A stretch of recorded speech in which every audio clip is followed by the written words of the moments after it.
and Carlos Ramos. Rich, hey. Gang. Everybody. Everybody's here. I was blank here for a minute. John Hey, Bill. Fountain. Hey there. Lord. The host has not. The host has asked you to start your video. Well, say please. All right. Larry. Larry's here, Hey, but I Larry, got no you're in your face. bunker. Hey, Jeff Levin. Like, Hey. All righty. So welcome, Hey. welcome, Hey, welcome Bill to the Burnett. ChalkZone 20th anniversary reunion special. Hello. Wow. Wow. How we doing? Whoa. 20 years. How we feeling? No. Has it been 20 years? Seriously? Yeah, people haven't changed. exactly today. As a I matter of stopped fact. It's counting. today. As the I think internet the told pandemic's me. made me stop counting. So It feels like only 19 years have passed. Yeah. Yeah. I can't. Feels 20 because I remember Magallanes. nothing. all right. So I guess let's get right into it. I'm gonna do some roll call. If I can't even start tell the who's roll call. So talking. first of all, we got Bill Burnett, co-creator of ChalkZone. Give a Yo. round of applause. Yay. Hi, Yeah. Bill. Oh my goodness. Next, we have Larry Huber. Give him a round. Give him a Yeah. round of applause. Larry, how Larry. I have longed to look upon your face again. no, I've got a crowd crowding on it. Fred, are you Next, there? we have Fred Seibert, who I cannot find on my gallery for some reason. I don't think he joined. Uh-oh. You need Fred.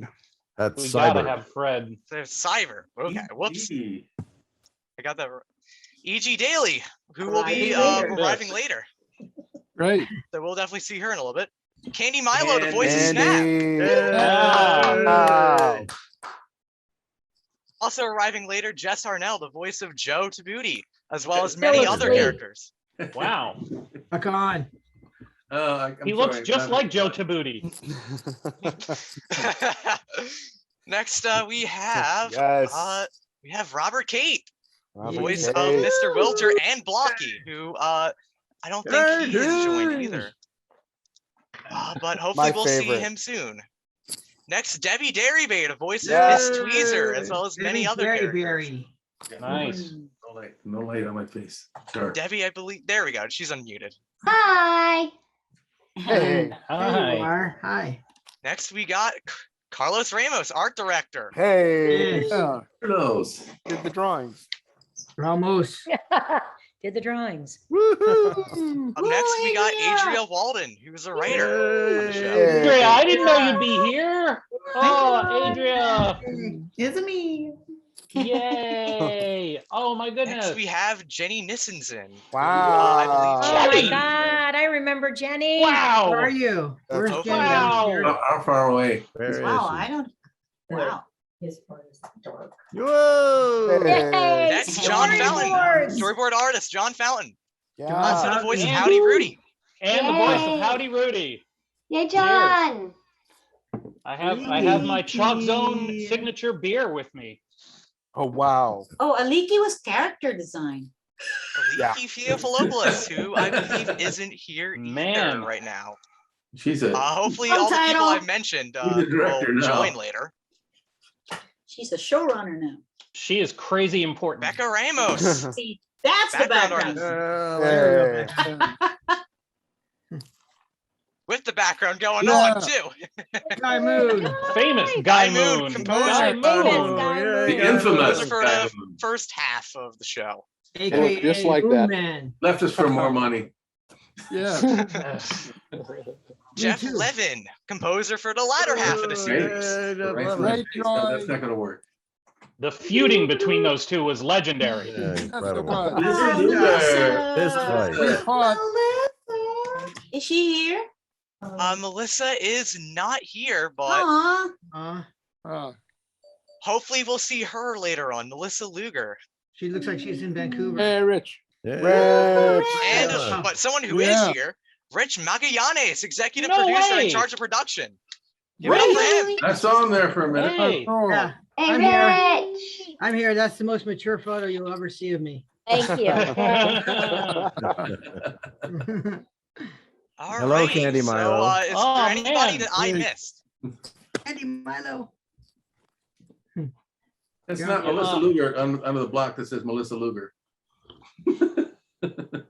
I'm Alrighty, already alrighty. having more fun than I Yeah. expected to have. Oh, Larry, it's so good to see you. Hi, Larry. I wish I could see me. I got the no light on my face. You look exactly the same. You I look 100% the That same. must As mean the I'm sun, young- as well, the then I'm sun certainly goes younger. down, as the Yeah, sun yeah. goes down, Carlos, there's Carlos. Over scarier there. and scarier. Alrighty, so As your face goes into silhouette. question for the At audience, least I for can't be everybody, can't be for the 66 caricatured by people we anybody. have in participants Even as the of right now. woman Hopefully we too. get more people as the show goes on. Where are they? Where are you tuning in from? Where are you from? How far are we reaching? Because I feel like most people are coming from LA right now. Yeah. Everyone who isn't right. me. I could Yep. be wrong. Is anyone not? He's talking about the audience. I am. Not, Oh, not us. not us. Okay. Not you guys. good. Talking about the audience. I do way too many of these. Way Oh, too really? many. Well, Oh, that's good. We're all You're an housebound. expert then. You're an expert. Hmm. Yep. My butt's sore. I've been here all day. Got butt sore? Get comfortable, Debbie. Get comfortable. This is. Yay. Hi, Candi. Are we Alright, here so- to? I'm sorry? No, are we all supposed to talk about our butts? Because I mean, I've been dying to talk about my butt all day. it's on the agenda, John. Okay, good. Oh, you know what? You're right. I Right. missed that. I should pay more attention. Alrighty, so I guess the best way to kick it off, ChalkZone theme song. Let's go. Rudy's got the chalk. Rudy's got the chalk. Rudy's got the chalk. Rudy's got the chalk.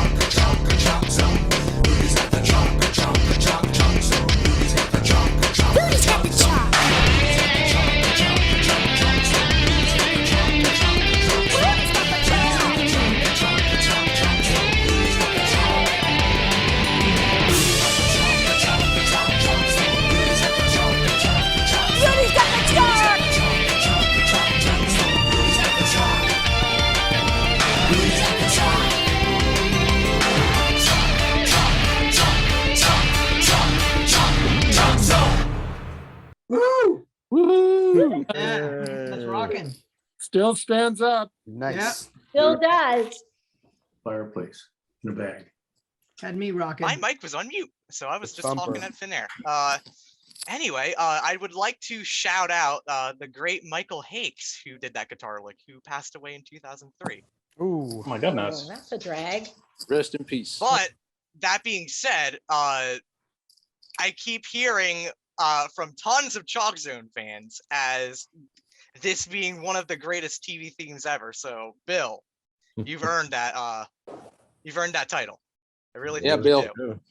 Give You it go, up. Bill. Come All on, that's a five round of fans. applause, Come on, guys. man. Bill. Right on. Yeah, Guy and I did that together. It was an exciting thing to record. I think where there was released a synthesizer version of it, as though that were the actual theme. People talk about it in the comments. You can hunt that up at some point. Speaking of comments, I want to ask the audience now, how did you first discover ChalkZone? Let us know there. Just let us know how you discovered ChalkZone. What made you get into it? The poll should be going out right now. I have a question. Yes, Debbie? Yes. My question is there, I must have missed this, a link I could put on my Insta to let people know we're doing this right now, or is it like recorded and we put it up later? My producer should reach out to you regarding that. There should be a link. I'm not sure if you can sign up after after the thing goes live. Don't quote me on that. So Okay. I think the best bet would be to post about the YouTube video when that goes up in a couple of days. that's it. Thank you. Okay. Thank you. Thank you. So We're live to tape, guys. because Yeah. Fred isn't here, I'm going to ask this question to Bill and Larry. So, Bill and Larry, what's Fred's philosophy of developing new cartoons? You want to field that, Larry? Or I can do that.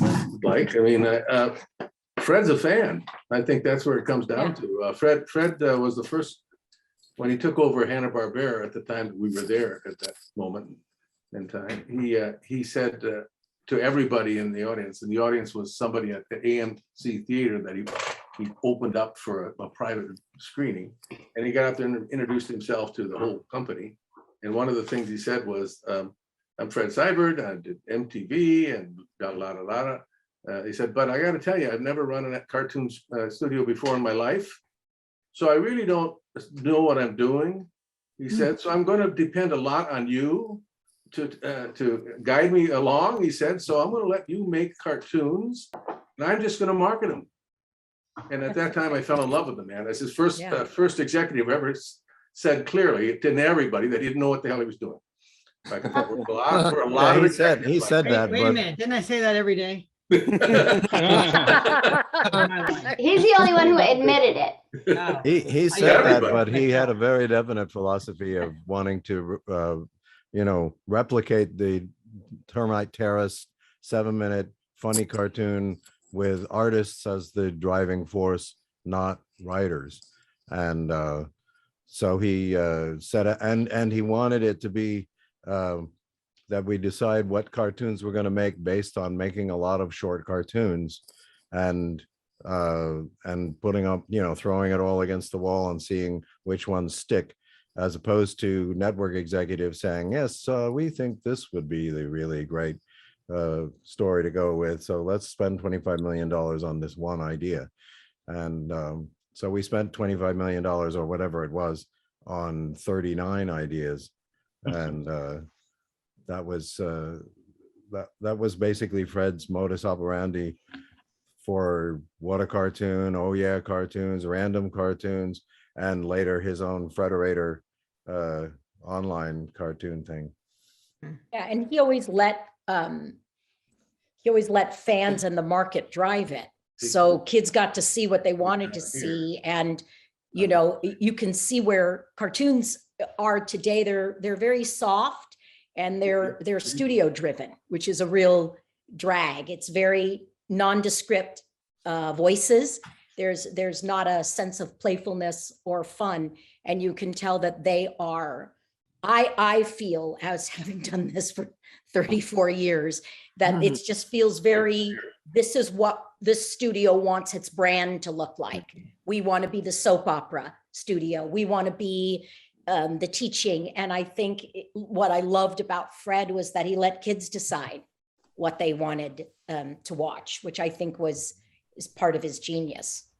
Yeah. My favorite Fred quote when we were at Oh Yeah was he just goes, 100 of these are gonna suck. One, possibly two. Two's a miracle, but possibly two could be great. And that's the way he went about it, because we were either gonna fail or fall on our own merits based on the footage we got back, more than any kind of hype or where anyone came from. It was really a crazy factory. It's an experience that can't be replicated. As Candi was saying, I don't see our current corporate system embracing kind of the madness of that department, because Oh Yeah Cartoons was, for me, college part 2. Like, college was a raging crazy time, but then going right into that Nickelodeon building at that medical facility. SpongeBob was created in a medical facility for X-ray technicians. To the dentist's office. Yeah, it was a dentist's office. It was on Laurel Canyon at the Valley Plaza Mall. And, right by the freeway. I remember the big building, the big goofy slime fountain, but really the real nuts and bolts, Cat Dog, all of that was created, SpongeBob, in that terrible beige building. And there was a magic to that place, because so much came out of that terrible building next to the Carl's Jr. I remember Fred said, once. He's like, I'm like, how do you know? He said, well, I just keep throwing the shit up against the wall and see what sticks. And that's kind of what we're all saying, I guess. Not that it was at all shit, but he just wanted to give everything an equal chance. He liked it all and didn't know what was going to hit. We have to stop talking about Fred now because he's actually. Yeah, he's Oh here. yeah. This is Hi, Oh, Dad. man. Hey Debbie, how you doing? Oh, I was So good just to about see to you. dish dirt in a big way. we just had a giant Fred eulogy. You can actually There was leave a now, lot Fred. of You can love go going home. on. I'd turn your video off and pretend Hiya, you aren't. Fred. Blank out right now. Yay, Fred. There he's back. So good to see you. You too. Yes. Good to see all of you. Hey, there he is. Yeah. Oh, We've Fred. also been Pillar joined. of animation. Oh, Hey, goodness. Leo. We've Fred also is- been joined by Aliki and Robert Kate. Hooray, hooray. Oh, my goodness. Hey y'all, Hey, kiddo. Robert Kate. how's it going, guys? Hey, ChalkZoners. Oh, I'm still intimidated by all these people, and As you and should be. As yeah, you I should mean, be. it's crazy.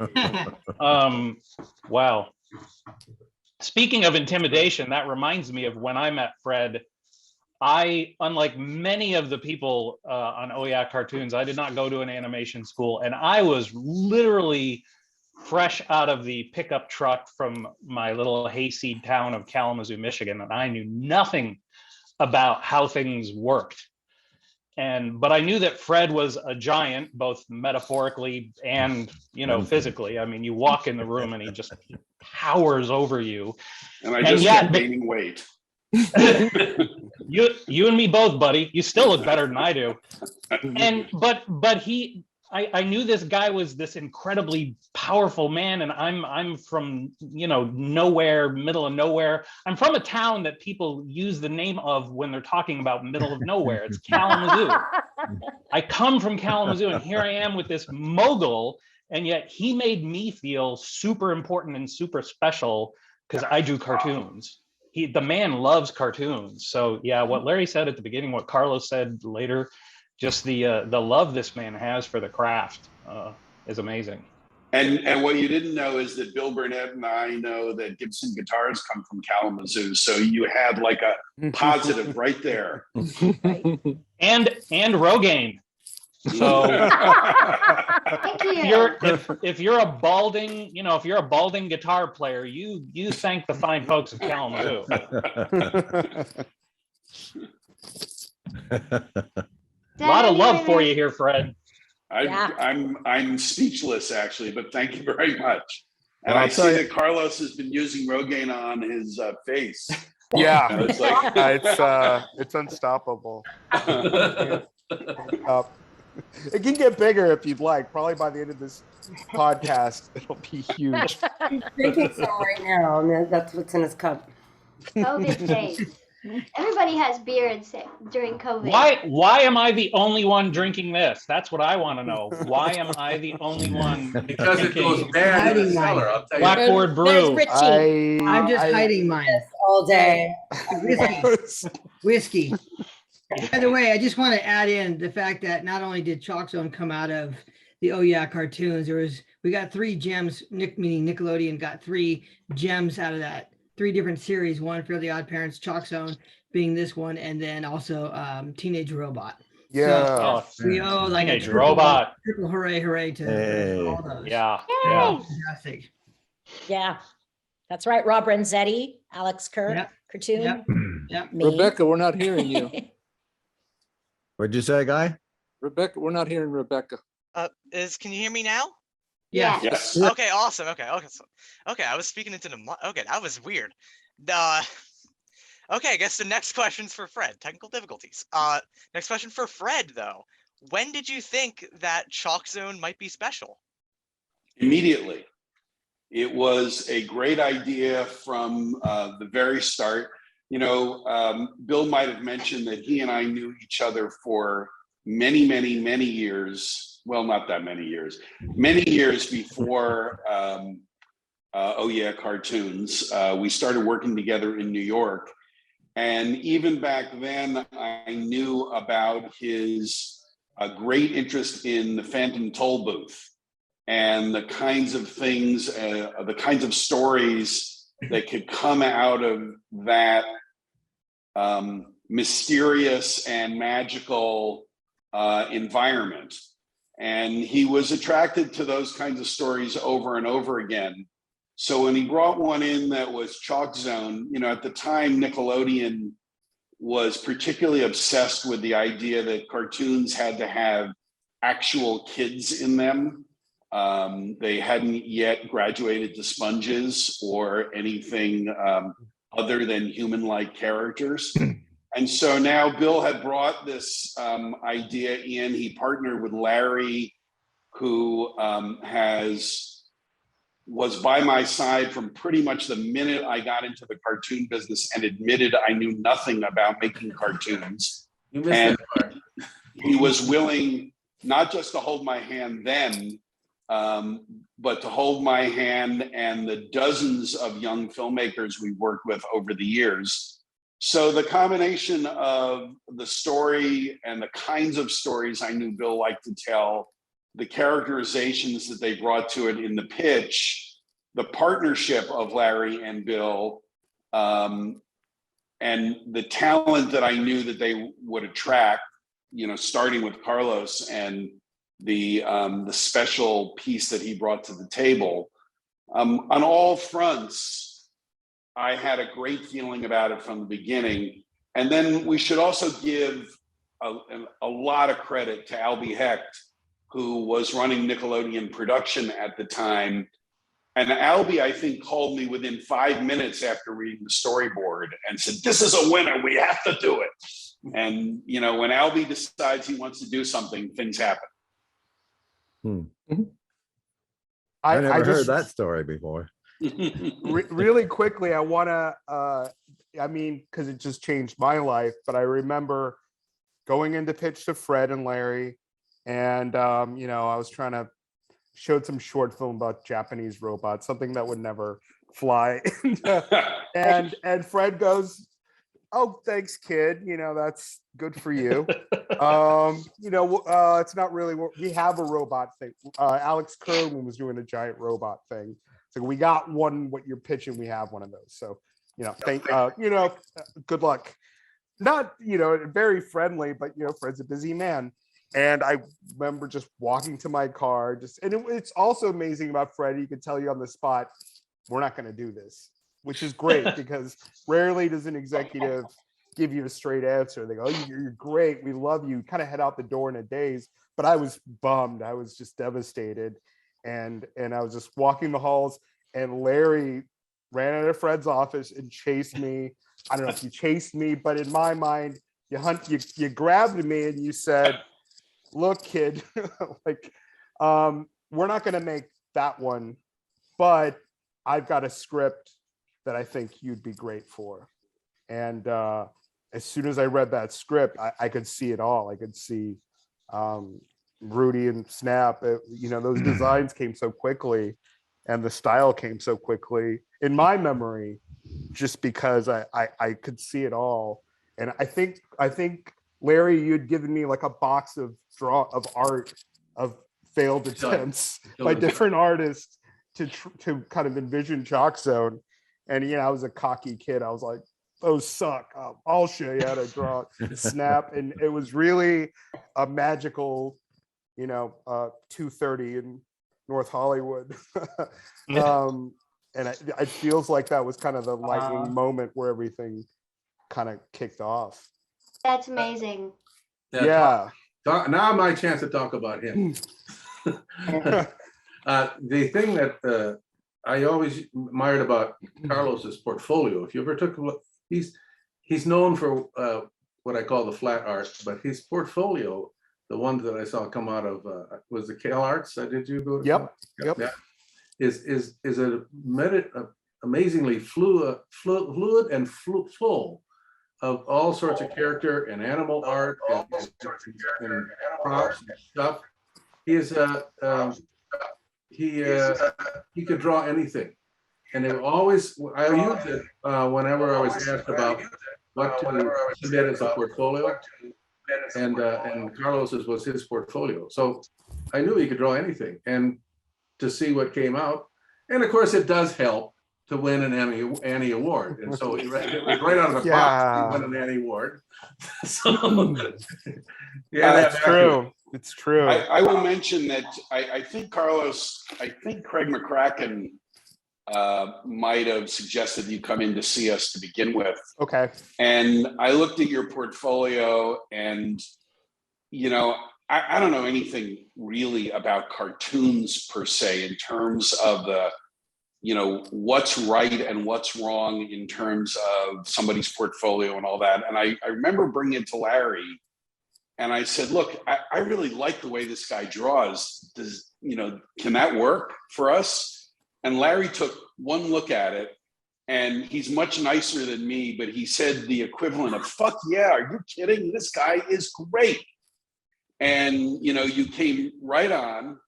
And aside from what you did for ChalkZone and your own shorts that you did 2 shorts for us, The Twins Crimson and A Dog and His Boy. Wow, you remember the names of my shorts. Wow. That's lovely. But you contributed to lots of the cartoons, but that wasn't really enough. You never stopped. I have a pile of your drawings of just random stuff, some of which you gave to me specifically because you knew that I like pop music, and as I remember, you did a Mick Jagger, and a few years ago I commissioned Carlos to do a cover for an album that I am still going to release, and I think that his dedication to drawing is, no offense to anybody else who is here, is kind of second to none. He is a relentless drawing machine and has never stopped at the level of quality that he came in as a young man, and now that he's an old man, the quality has continued. It's true. Which actually, that's it's funny because this ties into both Carlos and Fred, because my experience was similar to Carlos's, yet drastically different, in as much as Fred's the only guy who can reject your cartoon, but you still walk away feeling like that guy's great. Because I had the same experience. The only reason I was able to set foot inside Nickelodeon is because I was pitching for Oh Yeah Cartoons. And, Fred had looked at my cartoon, and it was very rudimentary, very, anyone could have come up with it. And he was like, we don't want your cartoon, but I like the way you draw. And we got this cartoon called ChalkZone. and I'm assuming thereafter he bullied Larry into, letting me freelance a couple boards on ChalkZone that eventually took to a full-time job. But what I remember thinking when I first got, first started doing some Oh Yeah storyboards and some ChalkZone stuff was, holy cow, are there talented people here. I saw Carlos's stuff, I saw Alex Kerwin's stuff, I saw Rob Renzetti's stuff, and I was immediately like, I have got to step up my game, and I've got to learn how to hustle, because everybody here is about 10,000 times better than me. So I got really good at pitching. I decided that was the way to solve it, was get really good at pitching to make people think that my stuff was better than it was. What's also amazing, Fred, is how you went from, just to go through the history of it, you went straight from cartoon to Oh Yeah, which is just insane. It's a radioactive phenomenon of shows that came out of both those programs. It really even more than the shows, I think the talent that was represented, in those, between the 2 shows, 100 cartoons, and we've done a bunch more. And again, it had a lot less to do with me than it had to do with all of you. The truth is we are in the world-class center of cartoon making. The people who make it here, are the best of the best. Larry and Bill had the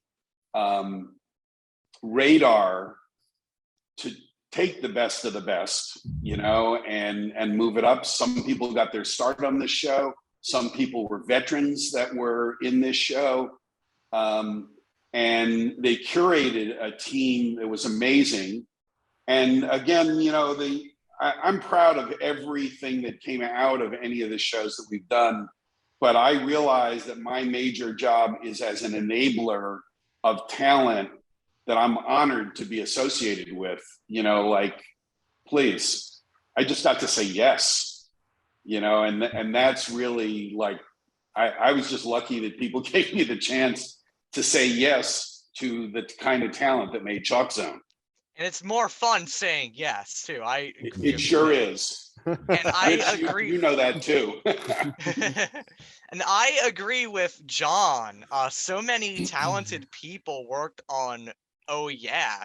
We actually have a clip reel we'd like to show of some of what happened on Oh Yeah.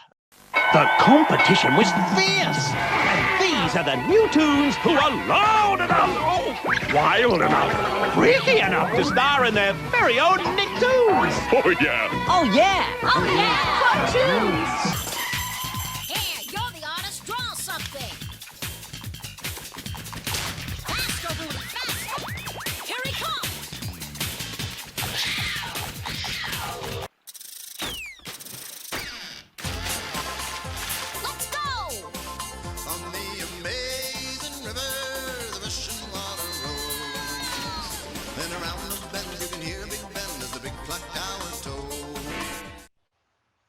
Yeah.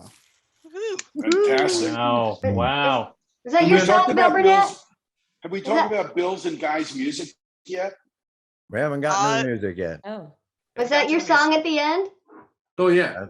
Yeah, as a matter of fact, that song, I think, played a big role in getting the show picked up because Margie Cohn's daughter heard that song and said, "Oh my gosh, but this is great."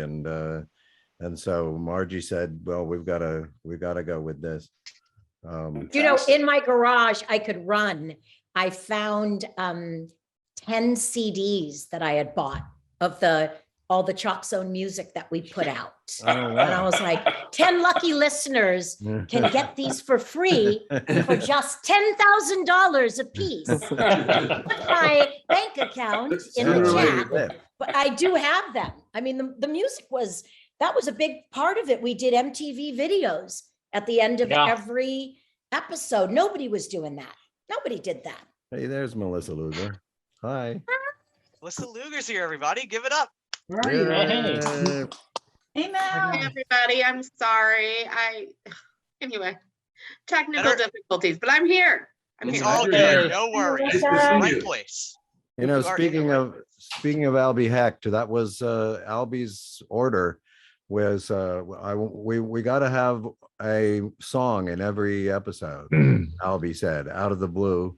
I have no idea why he said that. It was a dream opportunity for me. I love writing songs, and I love writing all different kinds of songs. So I gave myself the brief of I'm going to do every possible kind of pop song that there is. And I think we did it. I think we managed it. Larry came in wanting the midnight train because he likes trains and he likes country music. So I did a country song for him. And Larry is featured in that cartoon. I don't know if do we have a clip of that, Michael? I don't know. But anyway, unnecessary. So any more caricatures of me. And not to twist the family tree back, but it's actually Albie who originally introduced me to Bill in New York, not in cartoons, but in advertising.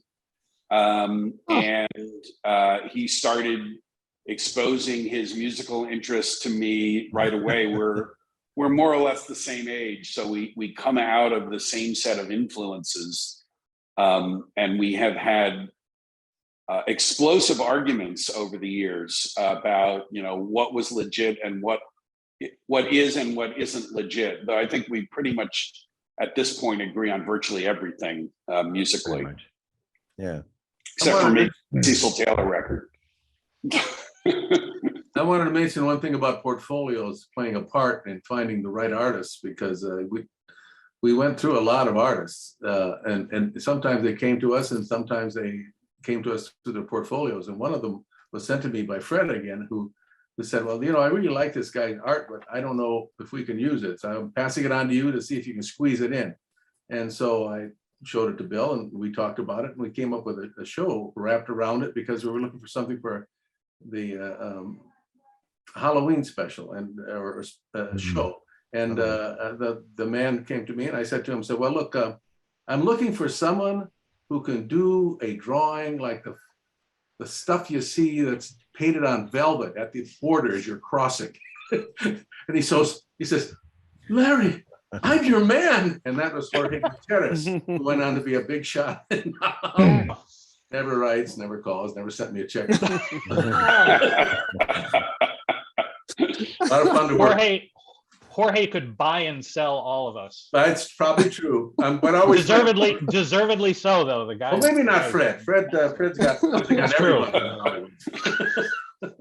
Now, because you guys mentioned music, we have to thank Geoff Levin and Guy Moon for that. So, if you notice in the show, ChalkZone kind of has more of a techno kind of feel to it. Guy Moon, do you want to talk about that? Sure. I refamiliarized myself with a few cues before the meeting, and I really can't come up with a reason that we landed on techno, other than probably, if I were to guess right now, it would be that the energy is so high. And as I was listening through those tracks, and Geoff, you can add on your tracks too. Sure.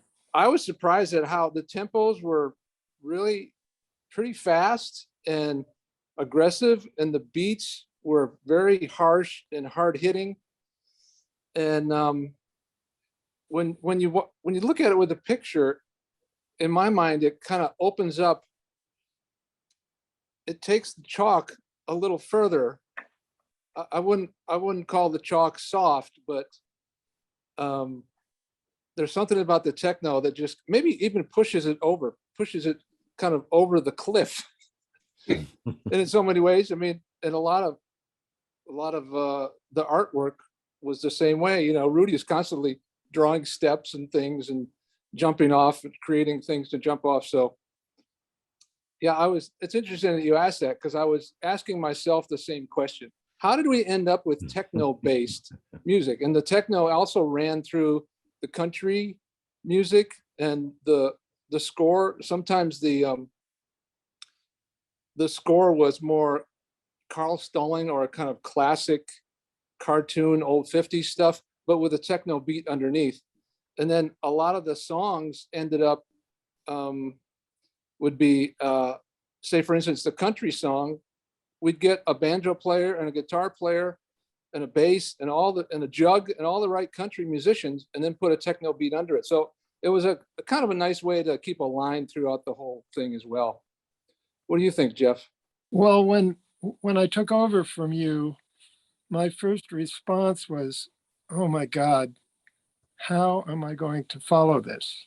It was like, every cue, in my opinion, I saw how you worked, and you were fast and you had a good team, and everything just fit. That was the first thing that hit me. And then there was a discussion about techno, and I went, okay, I can do that. But let's see if I can take this in a different direction. And then Bill also pushed me. Bill was very hands-on with me. He would come in and he'd say, I have this idea, and I like acoustic instruments, and I brought in a lot of acoustic players. I tried to keep that guy's feel, which was the energy was there. I think what I added, because I'm a guitar player, was it when it skewed a little more toward, it did skew towards guitar a lot more, because that has an energy too. But there was always the synth kind of underscore and the driving beat. I can play something real quick that we did, that Bill came in, he says, I like this Scandinavian group, was it? Oh yeah. Bill, well, I Go can't for it. remember the name, but they were like from the 30s, and Bill did an idea called Label Police, which is crazy. And so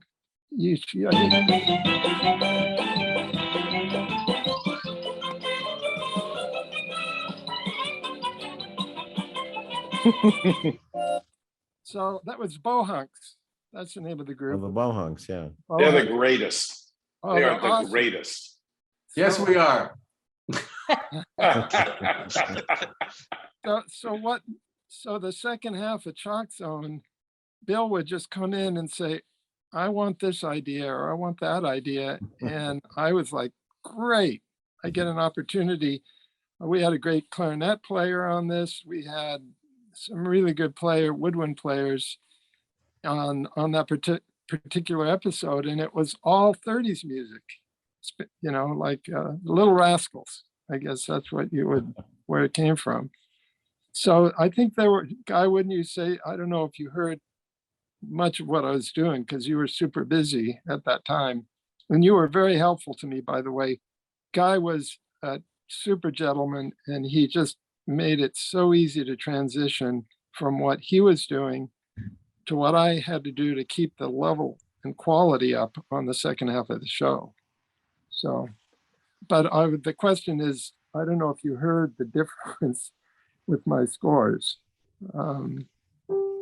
I remember checking at the time, but now I'm going to check. Now, speaking of particular scores, I've been told by someone here, I'm not mentioning who it is, I'm just going to keep it a mystery, y'all can guess. Geoff, do you want to tell us about Vincent Van Nogo? Oh, I didn't. Okay. That was What was it my like dream. with that episode? That was my dream because I grew up, before I became a composer, I grew up and was affected by classical music. And this was my chance to do Debussy. And I had an orchestration teacher at the time, so he kind of helped me a little bit. And if you listen to it, you would swear it's turn of the century, Ravel, Debussy, impressionistic. And that was so much fun to do it. And the whole score, not the beginning, but once we got into to that era of art and Van Gogh, it was all orchestral, all like lush impressionistic music. So that's one of my favorites. I'm sorry I don't have it queued up, but it if you catch that one, I think for Bill, I just have to say every week, Bill had a different idea. And to me, it brought art to kids. I thought that was so brilliant that he exposed kids to things they might not ever see. So you mentioned you don't have it queued up, but I've just been told we do have a clip ready, though. Oh, great. Say, Bucko, I don't think we're in plain old ChalkZone anymore. No, we're not. This is incredible. This whole area is drawn in the style of Vincent van Gogh. Look over there. Why do you always do this? I just fall apart when people criticize my work. And then it's up to me, your brother Theo, to put you back together again and again and again. Where's your ear, Vincent? My ear? I don't know. Ah! Who are you? Bravo. Hello. Nice. Well, thank you. We'll be right back to ChalkZone on Nickelodeon.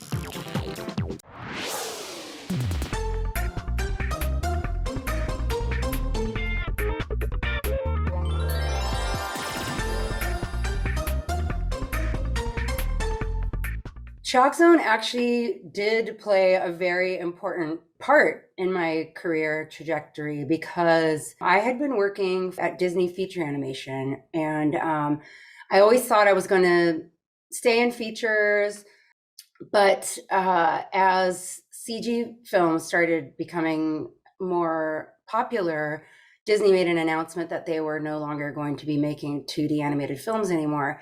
And I did the training in CG at work. And fine. At the time I was on Linux computers. It was not very intuitive. And it just didn't feel like it was right for me. So I had taken a storyboard class, and right at that moment, I had a friend who was working at Nickelodeon that told me that they were looking for some new talent and that I should submit my work. So I did, and I had just these few little samples from that class, but I ended up meeting with Larry Huber, and he told me that he was starting up a new show and he liked my work. And so I was hired onto ChalkZone as first a storyboard revisionist and then as a character designer. And it began my whole career in television and in story, which I found out was where my true love really lay, was being in the story department.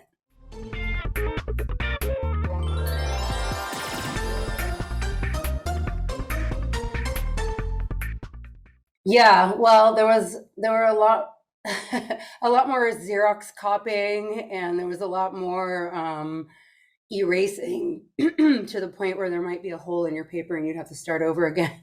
But I was really lucky because I worked really closely with Larry, who was a veteran in TV animation, and he really just helped me, first of all, just learn the craft of storyboarding and balance the needs of the production. Like, I needed to help with certain things that needed to be done, but also let me have a little fun and try some little things to help hone my craft even more.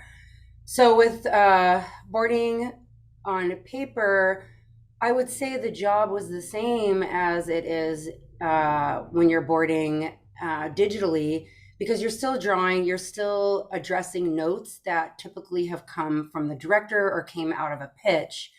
But digitally, just things like erasing, repeating items, using a piece of a drawing that you still want to save and then revising it and doing something more with it, that's a lot simpler.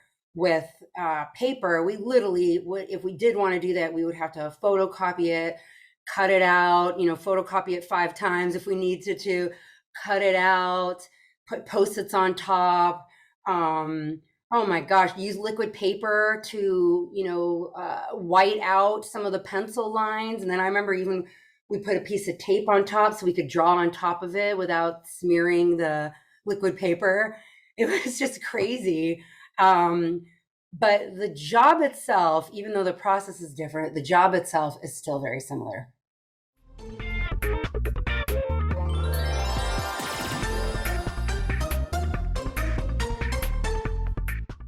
I feel like I need to mention Fred Seibert too. And if we're talking about how ChalkZone was a turning point moment for my career, I was familiar with Fred because way back when I actually had an internship at Hanna-Barbera for college credit. And I was just this little youngling kind of watching what was going on around me. There was the shorts program that Fred had started, the first one. And so I knew of him from that. He was the president at Hanna-Barbera. And I just from afar thought, how cool that this guy came in and he wanted to learn everything about animation, even though he didn't know. And he came from MTV, and now he's got the shorts program because he knew that Looney Tunes were creator driven and they were 7 minutes long. And I knew all this stuff about him. And so to come around then and be on ChalkZone, which I didn't know was a Fred show until after I'd been hired, and see oh, that cool guy from Hanna-Barbera is behind the show I'm working on now. And so one day I saw him in the hallways, and I went up and I introduced myself to him, and I said to him oh, I have a pitch that I had pitched to Eric Homan, who'd been working with Fred, taking pitches for Frederator. And I just want to say, it's really great to meet you, blah, blah, blah. That was really it. And Fred was so impressed that I came to introduce myself to him. He told Eric that he's used to people being really afraid to approach him.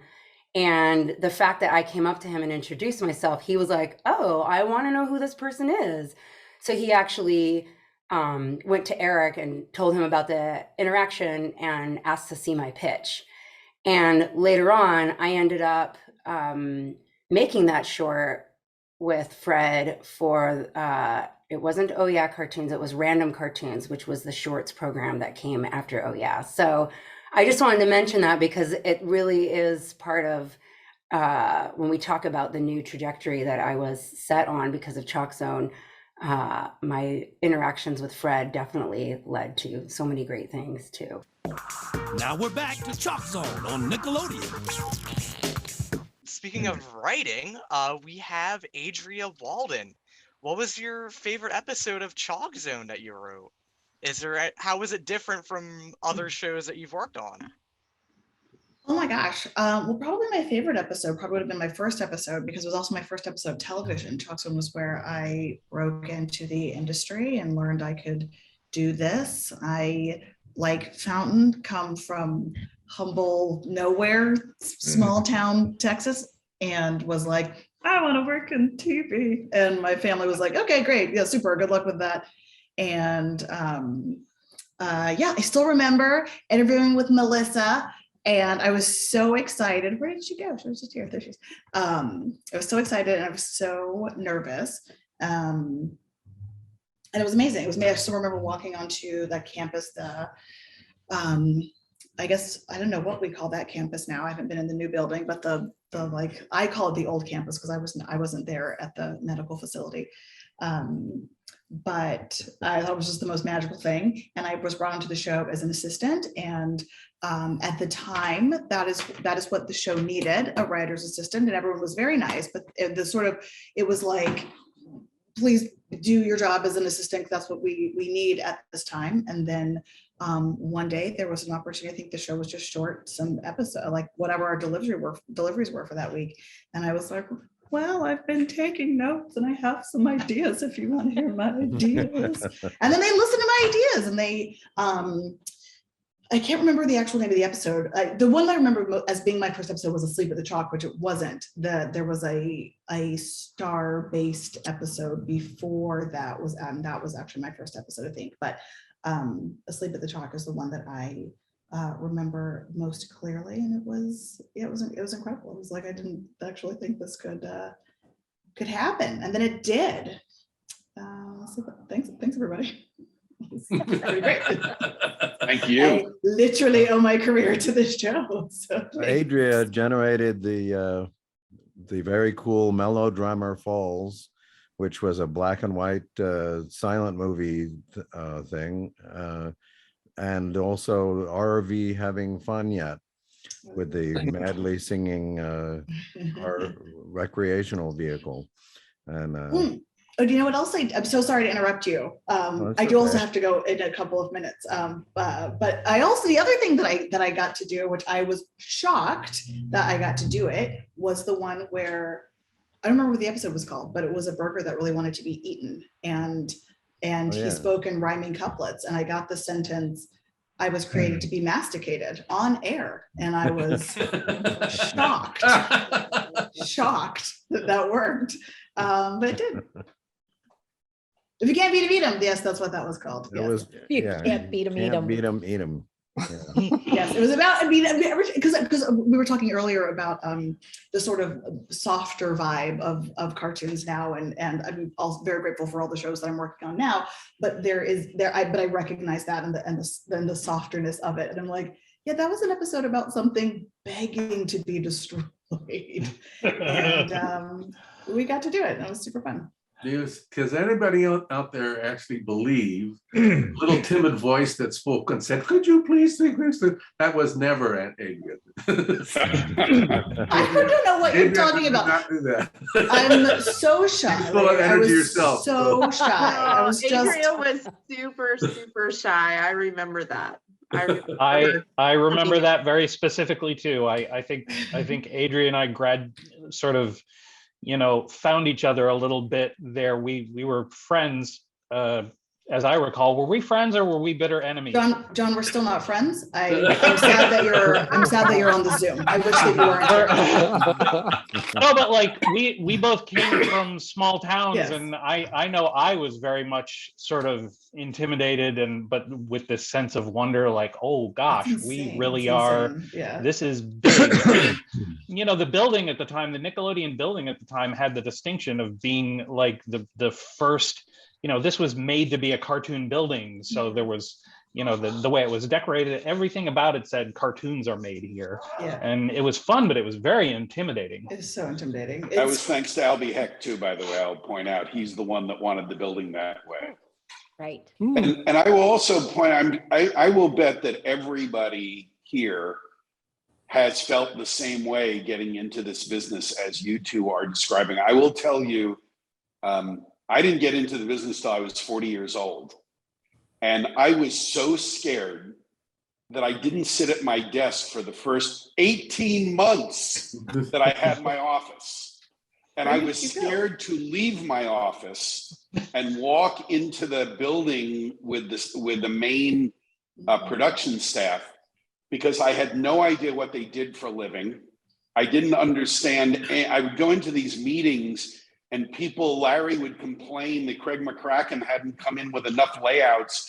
And I'm like, I don't even know what a layout is. Like, I'm like, I was the boss and I knew nothing. And it took almost 2 years for me to get comfortable in the industry, no less, you know, with my staff. It was tough. We came into the world class, all of us, and we all came in as neophytes. Even Larry coming out of Chenard in what, 1922? 69. Okay. Memorable year. We'll be right back to ChalkZone on Nickelodeon.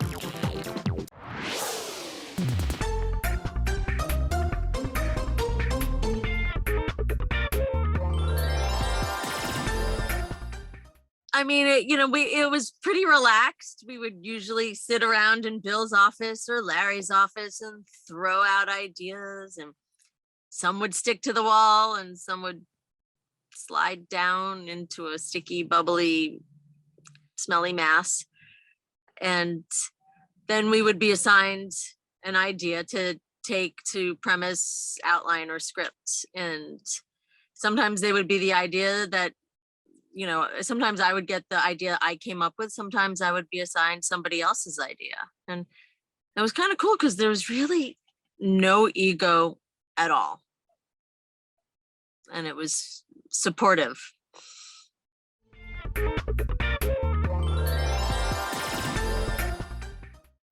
Like many shows, we often got dinged by the network for an abundance of fart jokes.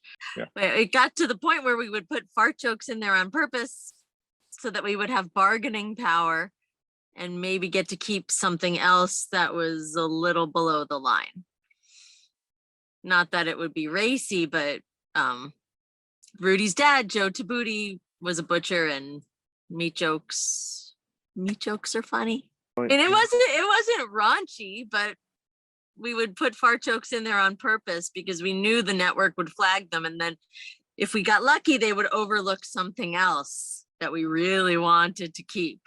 There was an episode where we had people wearing meat and hats made of meat. And Joe was carrying a sausage train.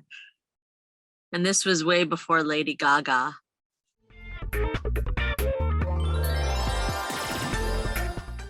We wanted to create this fantastical universe where anything was possible and kids could have control over their own destiny, because in real life, kids don't have a lot of control. And, it's not always the case in real life. So I feel like we did that because in ChalkZone, kids were the supreme rulers. Well, kids weren't really the supreme rulers, but they were able to think critically and become responsible grown-ups. and responsible humans and take responsibility for their actions. And that's important. I got to work with really imaginative people like John Fountain and Aydrea Walden and Ford Riley. I don't know where you are, but I hope you're fabulous.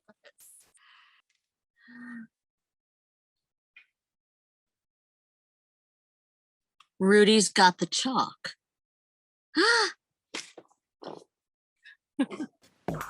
Now we're back to ChalkZone on Nickelodeon. Melissa, what does a line producer do? How does this help out with what does this do in the production of ChalkZone? Well, it was often joked that I had a whip behind my door. Keep everybody in line. Yeah, so we did have a line producer. So I was the production manager. Debbie Heineman was our line producer. But to be quite honest, I kind of had things wrangled and she kind of left me alone. So I actually also had very humble beginnings.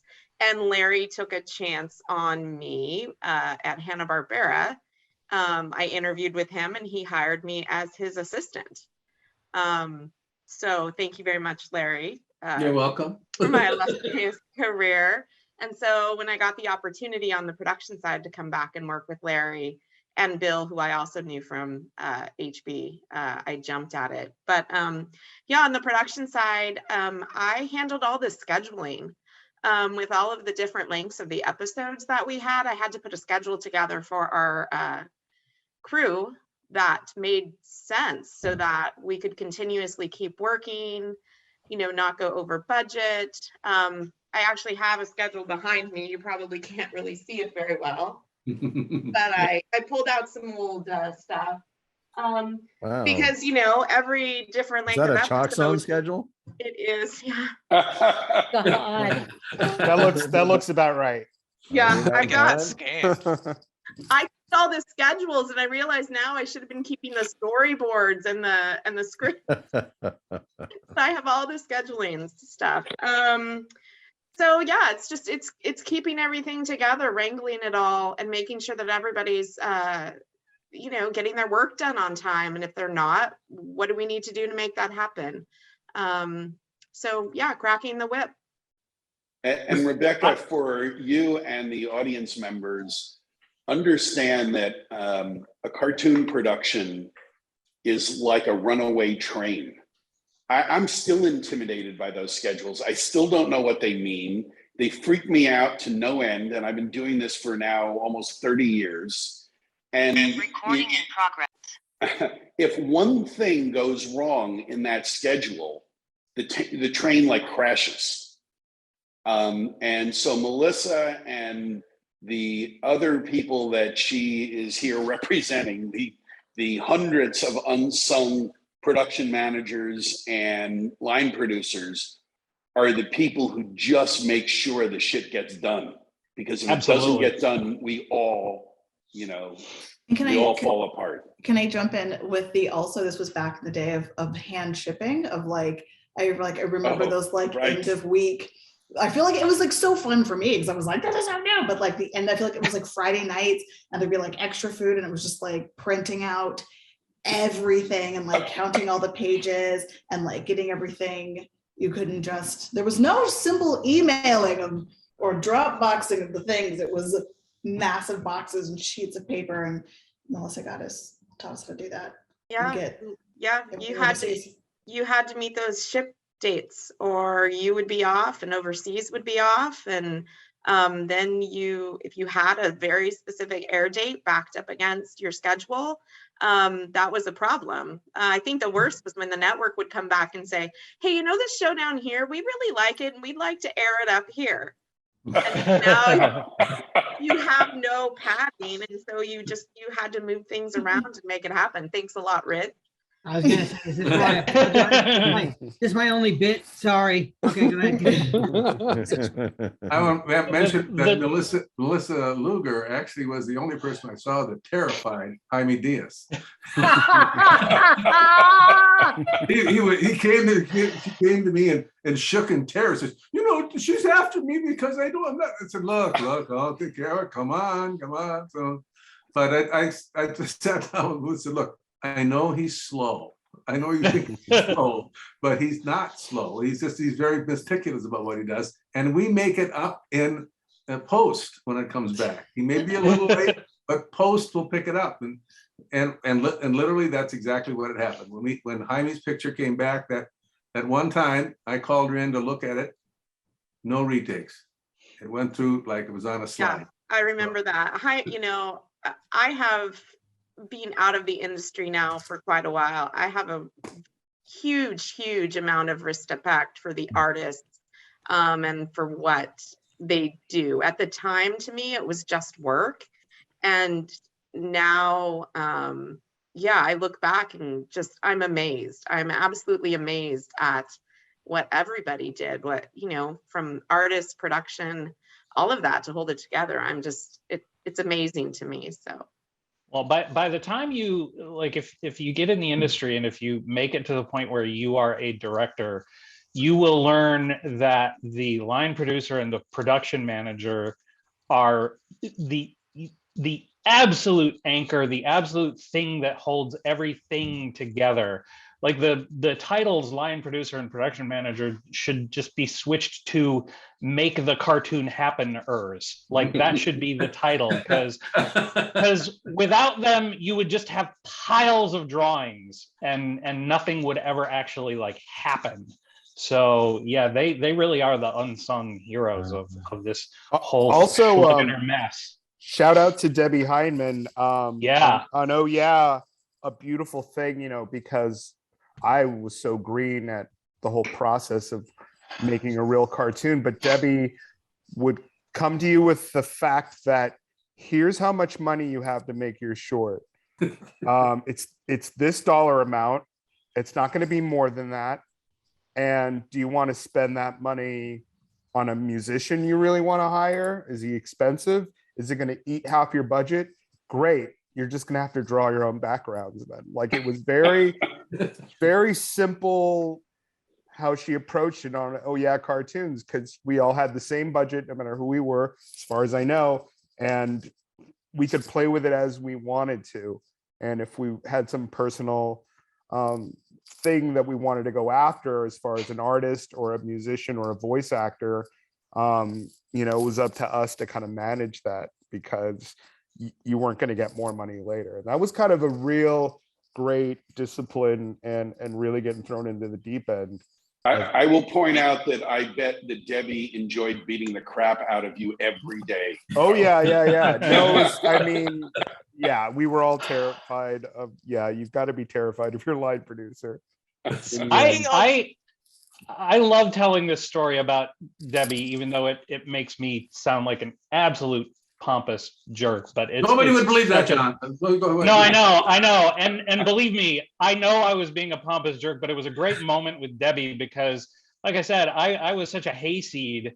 But Debbie made the mistake on the day she hired me for ChalkZone. She made the mistake of making me feel really important. And right sitting in her office, it went straight to my head. And she said, this is how the conversation went. She goes, "We can't pay you what you're worth." And I said, "Well, nobody can pay me what I'm worth. Let's just try and get as close to that as we possibly can." Meanwhile, I'm sitting there thinking to myself, I do this for free. I would 100% do it for free. Now, Carlos, you just mentioned voice actors, and I'm glad you mentioned that because we now have E.G. Daily here. Give it up for E.G. Daily, one of my biggest inspirations. Really. Legendary E.G. Daily. How are we doing today? I'm doing really well. How about you? Sorry I was late. I was working. It's all good. I'm glad you're here. Hi, everybody. Hi. It warms my heart to hear these voices again. I've missed them all the time. Mm-hmm. Yeah. Right. Well, where's Penny? I was wondering where she is. She told me that she has stopped doing any public appearances. Oh, okay. Oh. So hard to be queen. People have said I look like it, so anyway, so now that E.G.'s here, the next question is for you, actually. So, you do many voices, mostly young kids. like Rudy or Tommy and the Rugrats. What's your secret? What tricks do you use to capture the essence of a character like Rudy? Well, I just really connect to, I connect more to boys. I've done more, it feels like I've done more boys than I have girls, I think. And I just think, I just like the energy of the boy. Like, I guess I have 2 children and they're both daughters, and I guess I always wanted a boy. So I just think there's something, I just really connect to all children, but there was something about loving to get to play a boy. I just really loved to, I don't know. I loved doing Rudy to Booty. I mean, just loved these sort of like, but Penny, we have to go to ChalkZone. I just love something about getting to be a different gender. I think it's so awesome. So yeah, I don't know. I feel very fortunate they got to do Rudy to Booty because I think the show is so amazing. Bill, hi guys. I just think it's such an amazing show with such a vast, it had such a vast, there's so many things you could do with the show because it stretched out into the animated world, it stretched out into anything land. And I just think that's such a brilliant concept. So I just love doing the show. Somebody had asked me if I could do it again, would I? I'm like, that's like a no-brainer question. Yes. Yeah. Now we got Rudy covered. Let's move into Snap. Candi Milo. So the thing I want to ask you, did the snappy voice of Snap come naturally, or what was the development of Snap's voice like? If my dad were alive, I have much older brothers and sisters, he'd be 105. And he was a vaudeville stand-up. So all of that kind of talking like that, and he was from the Bronx. So he kind of came naturally. But my, what I viewed as a little girl was, the Three Stooges and the Marx Brothers. That's what I watched. And that's kind of like my thing. And one of the things I loved about ChalkZone was that, and what I think E.G. was like hitting on, is that it's such a big world and it transcended animation and generations. And I think that's why it was so attractive to everybody, is that, we just did what came naturally. And then I am the kind of voice actor that works from the model. Like if I see something, the voice comes out of me. If I see a drawing, I know exactly, right or wrong, that's what I audition with. And I was really lucky to be cast as Snap. And I'm really lucky that they let Bull Nerd's voice out exactly how it was. Because that is exactly what he should have sounded like. Very sad. He had large teeth. That's all I can say. It was just fun. Now, I'm going to get flack if I don't do this, because I know the audience is probably going to be knocking on my door if I don't ask E.G. and Candi to give us some Rudy and Snap. So. Well, go ahead. Snap. Well, I don't even remember the lines. It's been so long. Well, Snap, where's Penny? I don't know, Rudy. Here's the thing. I understand she's not doing personal appearances anymore. Yeah, so you better draw something. I'm gonna draw something and bring her back. I think so. I think she's locked down there in the river. Speaking of drawing something, we have a clip of Rudy, you gotta draw something. So oh my God. Let's get it queued up. Okay, Rudy, you gotta draw something.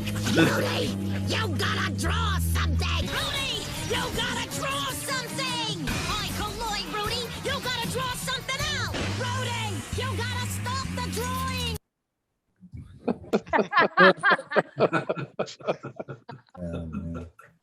How many takes did that take? The thing about great showrunners is that they just let us go.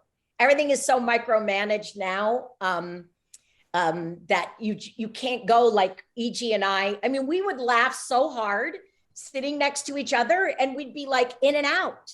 We were done 22 minutes. let's do our cartoon and go home. It was so much fun. Yeah, and I have to say that Hayden is really talented too, and it was fun. Really talented, Yeah. brilliantly talented. And I really think and Robert Kate. Robert Kate. Yeah, Hey, I mean, guys. we were a great cast, and we all got along well. It was really. It was really man, it great. was so much fun, man. Everybody was so cool, and just like you said, they let us go, man. Let us go. You guys, we love your. I remember Fred said to me one. I remember when the big boss says to me, he goes, "Wow, I love Mr. Welter, man. I love that character." I went, "Holy fuck, the big boss knows about Mr. Knows Welter." who it is, right? Yeah. And You were great, Robert. That character thanks, was great, man. I love It was really doing this. great. You know what you just said? What you just said about looking at the drawing. You know, when you're doing you never know when you audition. You don't know what's going to hit. And this thing ran. This thing ran forever, man. It was sensational. And and I remember looking at the drawing, just like you said. You have an idea what you want to do, and you look at the copy, and you kind of figure it out. And then you look at the drawing, and if it hits you that it's someone from your past life, or someone, then that's it. It's just it's like just pouring into a mold. Robert, And, I gotta shout out. Yes. The way we got to you was I read the script and I did this drawing of Mr. Wilter, and at the time I was obsessed with Norm Macdonald. And Larry and Bill just went, "What's your obsession with this comedian no one's ever heard of?" Because it's a Nickelodeon series. You're not gonna get your guy that you want so much. He's not gonna do it. Yeah. But casting went, "Look, we can't get Norm Macdonald." And Nickelodeon casting, I will say, historically, is the greatest casting department ever, because they could always give you a straight answer as to why you can't have something or why you can't have something. And if you throw out an actor, they will give you a real clear line as to why you're going to get them or why you're not going to get them. So they said, "We can't get Norm Macdonald, but we got a guy that sounds a lot like Norm." And as soon as your tape came in, I forgot how we heard you first. It was it. I was like, that's exactly what I want. I want that tone, that dry tone. And, I used to tour it was so Norm. exciting to me. I used to tour with Norm stand up, and he was in the car next to me for so long. And I did Norm for Fairly Odd Parents, because Norm did one episode. It was like, that's enough of that, huh? And but this was more. It was more like a high. This was the Mr. Wilter was the guy that threw me out of Hebrew Day School, frankly. I'm gonna be honest with you. All right, say me out. Get out. 500. You told me once that you were doing Bob Dylan. Yeah. Oh my God. It's a little Bob Dylan-y. It's a little that all Bob just makes Dylan. it come together. God, Show Bill, you the know, colors I are think I was- real. Yeah, I think I was there when you said something Oh, like, man. "No, you've lost him, more Bob Dylan." And I thought, that's who that is. Yeah. It's like, It's a crazed Wow. Bob Dylan. Like It's a Yeah. Rolling Stone. And Yeah. also, It was so I good. don't think Norm would have ever gotten to the anger of Wilter. The thing about Wilter is that it's the scream, and Norm doesn't have a scream in him. Well, yeah, Snap and Rudy drove me crazy, man. They're rotten kids, each one of them. and Hynden Penny played like Hermione Granger to our Harry and Yeah. Ron. Yeah, it was just so great. What a great cast, really, truly. What fun. You know, Hi, as- Milo. I Love you, Milo. love you, David. You guys just ended up on my screen next to each other. Yeah, really. This is perfect. That's We look coincidence. and we look as young and fresh as back in those days. I meant 20 to years say ago. that. Younger and fresher. Thank you. Please. God love you. Lie to me. Lie to me. Speaking My favorite of, show. Wait, I get asked about ChalkZone all the time. Like whenever I do, and I rarely do Comic-Cons, especially during COVID. But the stuff that comes in is always, where can we get anything with ChalkZone? And is that ever going to come back? Because we didn't, fulfill what went on, and we didn't really, we didn't get a chance, I think, to finish. But I want you to know that in the zeitgeist today, it's hugely popular. hugely. Hey, Fred, really quickly, my memory is terrible, but what was the history of, they weren't going to put it out, right? It was just going to be shelved, is my memory serves. I could be No. totally wrong. Well, I'm really old, so I that might be my imagination, but I never heard that ever. Am I wrong about that, Larry? I just remember there was some push and pull about And I will point out that at the time, Nickelodeon was too new into cartoons to think about shelving anything. Right. You know, they weren't what they are today. They needed stuff. They had gone from a part-time to 24-hour cartoons, right. because I'm looking in the room and I've worked with everybody multiple times. We were all just like going from show to show to show. I'm sorry, that could be my terrible memory. I'm sorry. It's just some weird thing I thought I remembered. Maybe that they did pull it from the air during the 9/11 show.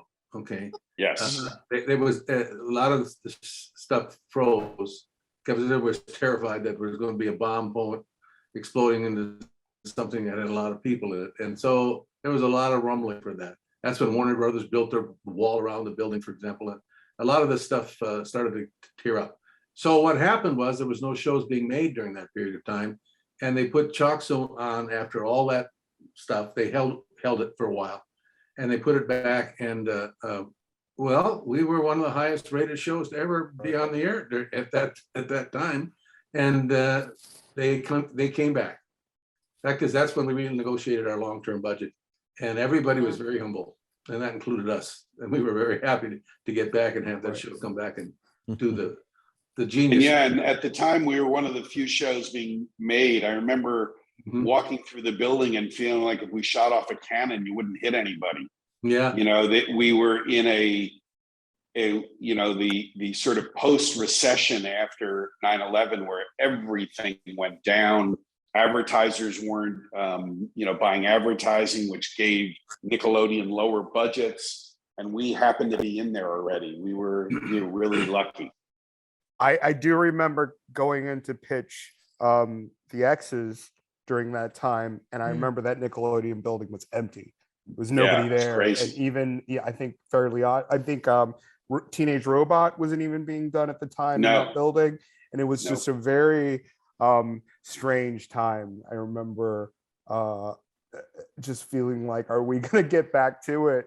And so yeah, that's probably what I'm remembering. Yeah, you never know. Like we did Rugrats and we wrapped Rugrats 14 years ago, like 14 years ago, right? Yeah. We did it for 14 years. We Sylvia, did a lot. you want to turn the blinds up? What's that? We did so many episodes, and then who knew that like 14 years later they were going to call us and ask us to. But they must have room light too. But what's that? Larry, Anyway, you need to mute yourself. Larry, you're mumbling. He's talking to his lighting 14 years director. later, they brought back Rugrats 14 years later. So now Rugrats has this reboot, and we're on season 2 of the reboot. But I mean, you never know. Like, it just makes sense sometimes if there was a show that had even something that was so fantastic that you just never know. I think when there's open space for content and something that's already kind of been proven. Is that ever possible, guys? Like, yes. I don't know. I just was surprised with Rugrats. Like, who knew 14 years of no Rugrats and we were going to go back, and it's doing really well. But, It's certainly possible, I'm sure, with everybody on this screen, Yeah, Let's it's just hugely decide to do it. popular, Billy. It's hugely popular in the zeitgeist. I mean, E.G. and I have done some really big characters, and I get asked not about those at all, but I get asked about ChalkZone every time. Every time, would that come back? And I think, I don't know what that is. I don't know what that nostalgia is. And I got to tell you, this is not 30-year-olds asking for their 10-year-old show to come back, because sometimes that's a thing and you can never bring back you being 10 years old. So you can't watch ChalkZone with 30-year-old eyes. But these are young kids, 12 and 13, saying they've seen it in a rerun somewhere and would love it, because I think it's a pretty groovy, hip show. It's a great concept, It's got a timelessness to it, and I mean, it's got it's innocent without being naive, I guess. I don't know.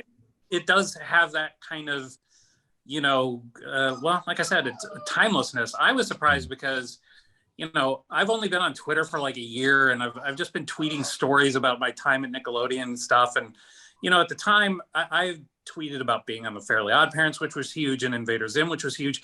I tweeted about ChalkZone, and it exploded. Like I was just, oh my gosh, ChalkZone. And I'm like, oh wow, I guess I had no idea that, whoever watched it when it first came out has, passed it on to, whoever came after them. So, that I think it holds up really well.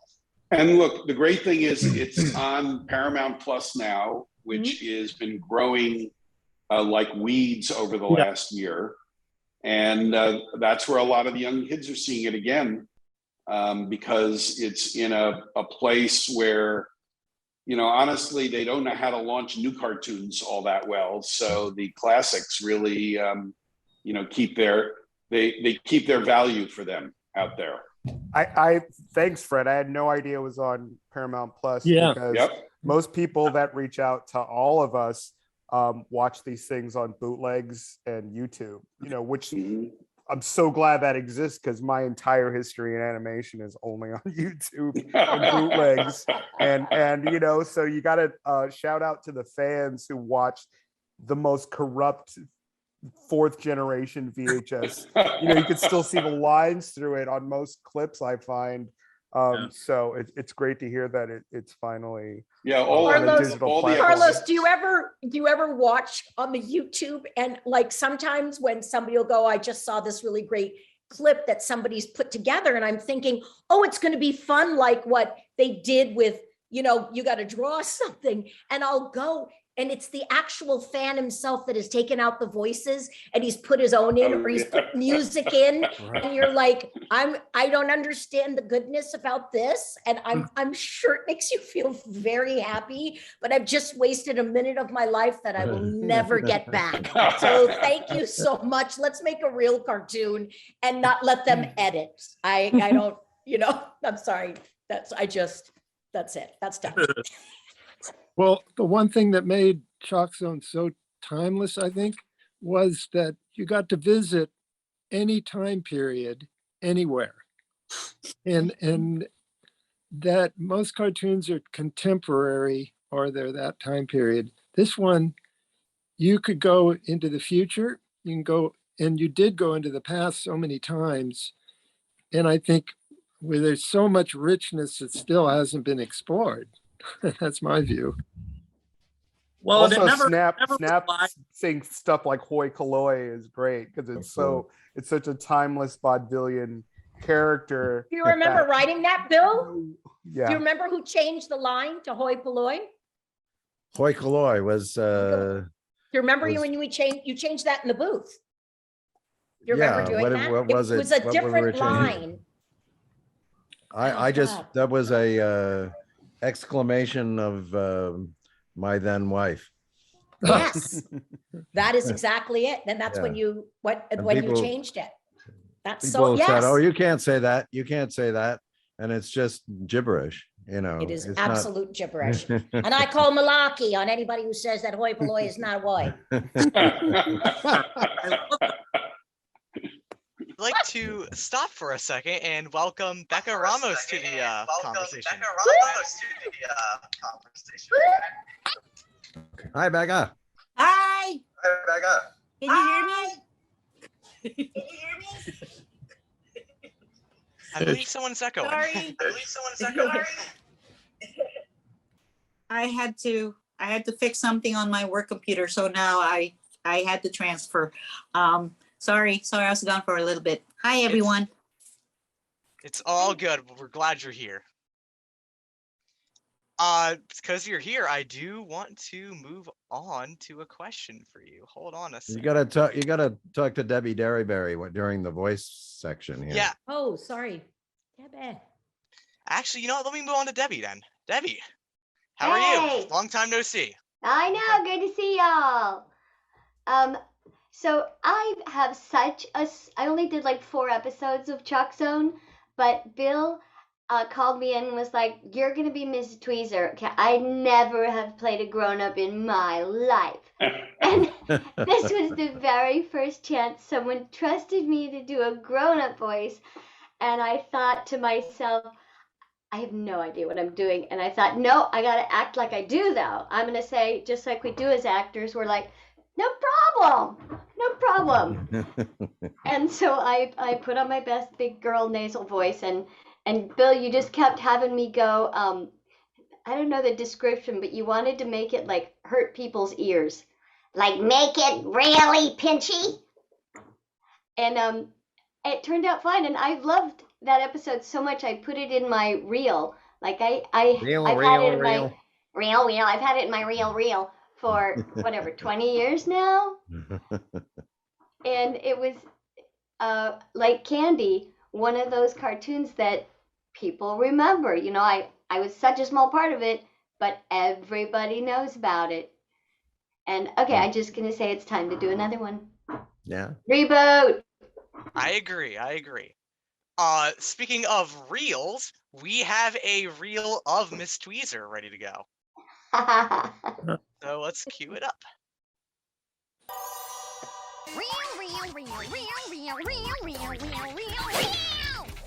Hey! Thank you for that. You see, it's just as pinchy and annoying as possible. So great. But it's what makes the character, though. It's what makes it stand out. Thank you, Bill. And Bill and I go back so far in with music and our families, and still friends. And so many people I'm still connected with. And Fred, I haven't seen you in so long. So good to see you there. And you're always in beautiful starched white shirts. Always And look this so is a dapper. brand new one. Ooh, spanky. Yeah, thank you. Hey, Larry, really quick, was that the lady, the old woman in the bathtub? Was it written as that in the script? Yeah, it actually was a character. Originally, my character was a woman who was made of mush, of oatmeal, and was in a bowl. This was an actual children's book that I wrote, and she had to be poured from one bowl into another bowl, from the night cup into the day bowl, and she was pushed around. She was basically a disabled person. And when we went to make ChalkZone,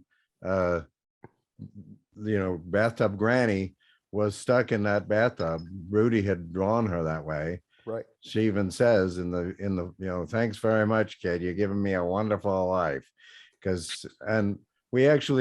She had no legs. She was just in her body was that bathtub. But in the first episode, we had her jump out of the bathtub and we saw her legs. That's the only time you ever saw Bathtub Granny's legs.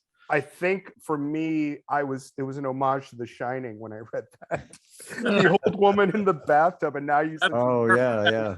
I'm just like, oh, that's so twisted. Yeah, really. So wrong. It's so wrong. We'll be right back to ChalkZone on Nickelodeon.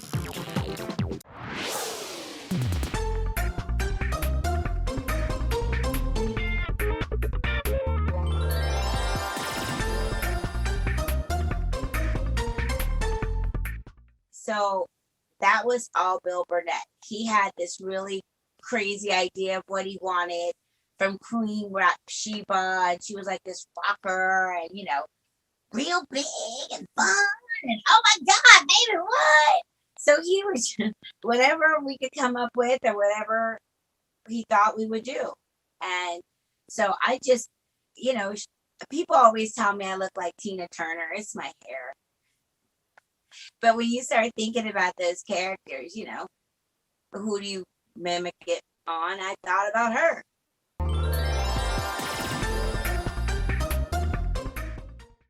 It was really fun being a part of ChalkZone, and especially since my character's sang all the time, because I do not sing. That's one of the gifts I wasn't given. Believe it or not, I think I have the worst voice ever. So the fact that, and it's so funny because in voiceovers, I've recorded albums and I've been singing stars, and that's one of the gifts I didn't think I had that much. But the fun thing is, with a little editing magic and some really great lyrics and some fun, riffs and stuff, you can sound like you know what you're doing if you got the right team, and that's what they did.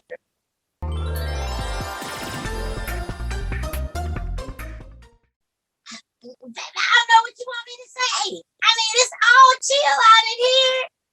This whole world is so fabulous. I mean, when you have me, of course, there's nothing else I'm gonna do but sing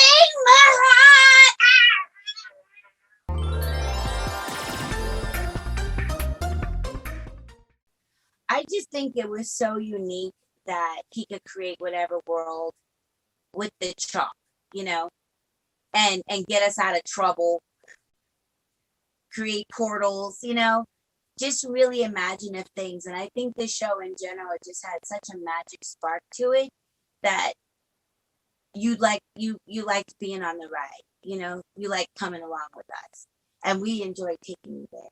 So I just wish they do more of them. I mean, it's 20 years later. We got to do more ChalkZone. We got to get that team back together. Then let's do it. And then we'll make an album, and then we'll go on the road. It'll be awesome. Now we're back to ChalkZone on Nickelodeon. Becca, how are you today? I'm good. I muted myself earlier. I'm like, I'm good. Yes. So I want to ask you, what was your reaction to discovering the world of ChalkZone? Oh, well, okay. How many years ago was this? How did it, 20. I guess, how did it influence your art when working on I designs was for the show? actually really excited to get on it. When my friend Melissa, asked me, it's like, hey, you want to drop off your portfolio and, show them what you have? And I'm like, I don't know if I'm cut out for this because I don't have anything that looks anything close to the style of the show. But Larry and Bill, they gave me that opportunity, and I have to admit, it took some time to get used to the style because it's trying to draw like a kid. When you look at kids' art, they look really simple, but they're not. They're really hard to do. So I'm left-handed. I had to okay, maybe if I drew with my right, it would help make it look more authentic, and plus we were using different styles of, I think at some point we had sandpaper under our paper because it needed to look like it's chalk drawn, and so, but yeah, well, finally I got the hang of it, and it was really cool. And what I love is the simplicity of the style, but it looks just so fun and cool. I love every minute of it. And so I was just so grateful I was part of this. And again, I'm nothing that's remotely close to this style in my work. And now that we're already doing digital stuff, I'm on Nate right now. It's apples and oranges, so extreme, so different. So it was really nice to have this as part of my work, my portfolio. I still have it. I don't care what people say. It's like, yeah, I worked on it. Don't count the years. How far back? Yeah. Someone who I haven't touched base with yet throughout this whole ordeal, I guess. I don't know if you want to call it an ordeal. Rich, executive in charge of production for ChalkZone. What exactly is that? What did you enjoy about working on ChalkZone? Yeah. Hold on. I'm coming in. Can you hear me? Yeah, we can hear you. All right. I was saying nobody knows and nobody cares. Not true. Yes, no. That was one little sad story. Basically, exec in charge is just a network executive for the network. And our job is, I was on the front line with these guys. So everyone, it's just wonderful to hear everybody's stories and to so many memories coming back from being in Melissa's office and arguing over numbers and schedules and dates and just, working with Bill and Larry, trying to push for creative excellence, to the best of their ability. It's just easy for me to say, you do it, but do it better. But yeah, it was really hands-on with all the creative and so forth. And it was also, much like Aydrea said earlier, it was her first show being a writer. This was my first show where I actually became an executive. So it was my very first show where I got to oversee a show without mom and dad around overseeing me. I'm the cheerleader for the network. I'm the rule, maker, breaker, whatever. I got to go back to the big house and fight for the next season, the next episodes, and also come in and deliver the bad news and the good news to Larry and Bill, and sort of like, just work, together and sort of like keep everybody together, I guess, in a sort of overall way. So that's kind of what, and it's like an executive producer, but for the network. So, and I was told that out of all the shows on Nick at the time, you specifically chose ChalkZone. Is this true? It chose me, or I chose it. I don't know. It was sort of like there. I did work on Fairly Odd Parents, and I did work on Teenage Robot as well. So I feel lucky in that way. And also, I was even working on SpongeBob at the time. So for me, it was sort of like I really felt like this was our heyday back in Nickelodeon. When this show was around. We were having a lot of fun, and like everyone was talking about 9/11 and so forth, when that came in and kind of was like disruptive. Our main base for Viacom is in New York, and people saw the planes, people saw everything. And so it just kind of shut down everybody emotionally, physically, just everything kind of just crashed. Bad term, but you know what I mean. And it was just sort of put a halt to all of us. We weren't sure if we could laugh anymore. We weren't sure about entertainment anymore. We had to go through everything and make sure, there were no cartoons. Cartoon violence can be very, very surreal and real at the same time. So we had to be very careful about what we were doing. But I was actually really, really proud of this show. I was proud of the formula. It was unheard of, and still to this day, nobody does the 7-3-1s. I've been trying to do it, and everybody just thinks I'm crazy, and I'm just homaging from you. I'm just borrowing from you guys, But it's a really difficult. It makes more work, as Melissa would know, more paperwork back in the day, going out and coming back in. We were trying to stockpile them all, and our songs, as Bill would know, it's not just silly songs. Everything had to have a story attached to it. So songs actually had meaning to them, and they had something. It wasn't just, oh, that was a nice song. It was like, you got to have like that MTV music video he's talking about, where you went on a little ride and you came to a little end and a little journey and you felt good about it. So for me, it was like, and very artistic, very creative, like, Fred was saying, with the premise and all this stuff. And it just kind of was like, it was fantastic from the get-go. So, for me, super awesome. Awesome. Shout out to 731. I love 731. It's something that needs to come back. When is that to us, voice artists? Minutes. That doesn't know what Just that minutes. Is. Oh, Usually have an 11-minute cartoon, and instead of doing it in 11 minutes, we would do a 7-minute, a 3-minute, and a 1-minute.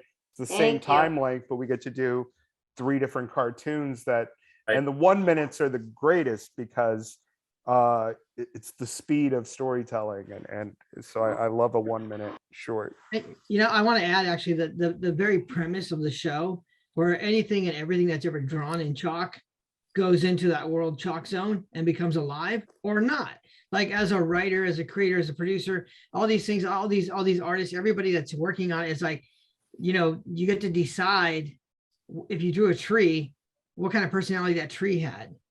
And what kind of tree it was. Was it a big tree, a tall tree, or a tree, a tree with fire, or a tree with leaves, or a tree with whatever. And it came alive and had that personality. Or some trees were just trees because they didn't really have anything. So I love that. It could be anything. You could be anything. I just love I think about ChalkZone. I think, what an incredible, it's like beyond even cartoon, like cartoon is all animated, but the world within the world is just, oh my God, I just love that. I'm so with you on that. It's where I think I learned how to voice act, Really? because when we, especially as women voice actors, we were driven to those. We were like, well, there's a female in that, we'll get Candi. Right. Or there's a little boy, we'll try Candi, we'll get EG. And then suddenly there was bathtub granny or a tree or stairs that talked. And I really think that that's where I just personally, that's where I got my chops, is on ChalkZone. I could be anything. And if I believed it enough as an actor, I could make a kid believe that that's what that sounded like. Yeah. There's such creativity to it, and there's such an escapism to it too. I don't know if you guys have all seen, I don't think I can repeat it here, but there's a picture. I love this thing.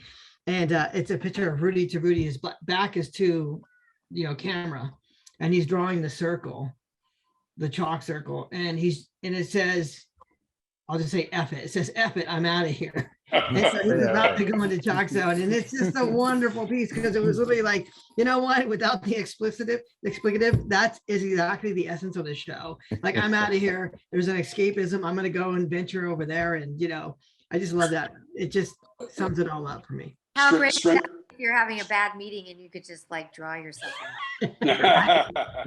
Yeah. Think of the kids whose parents were arguing, who would love to be able to get a piece of chalk and just scoot on out of that room. I think it was great for a lot of people.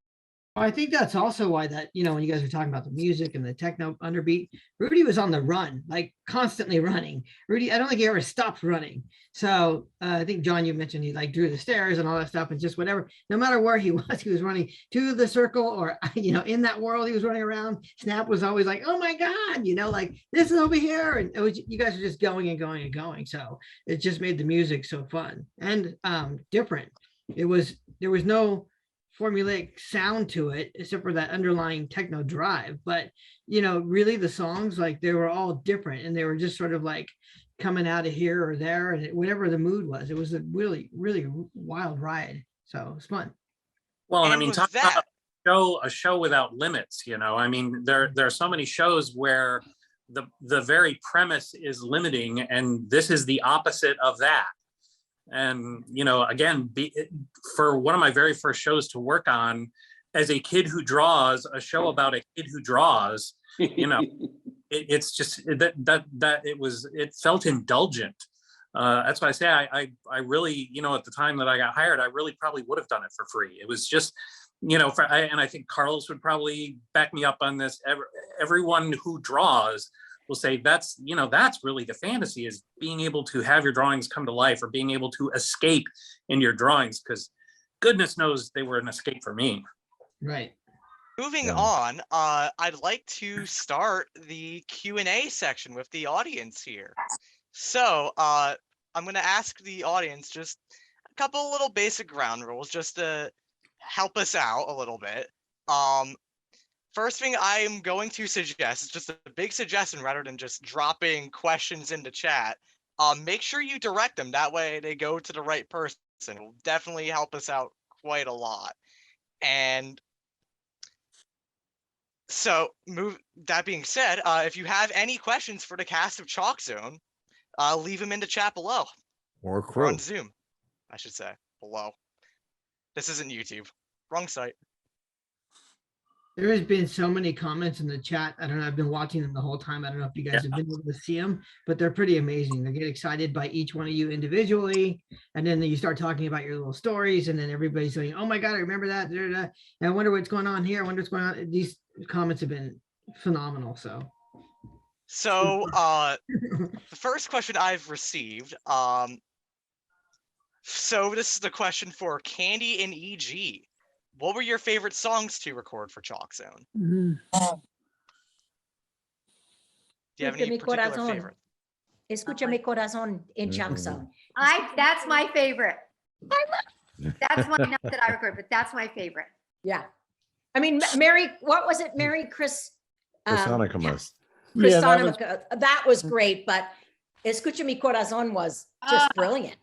That was a great song. That was done by the famous Don Morgan.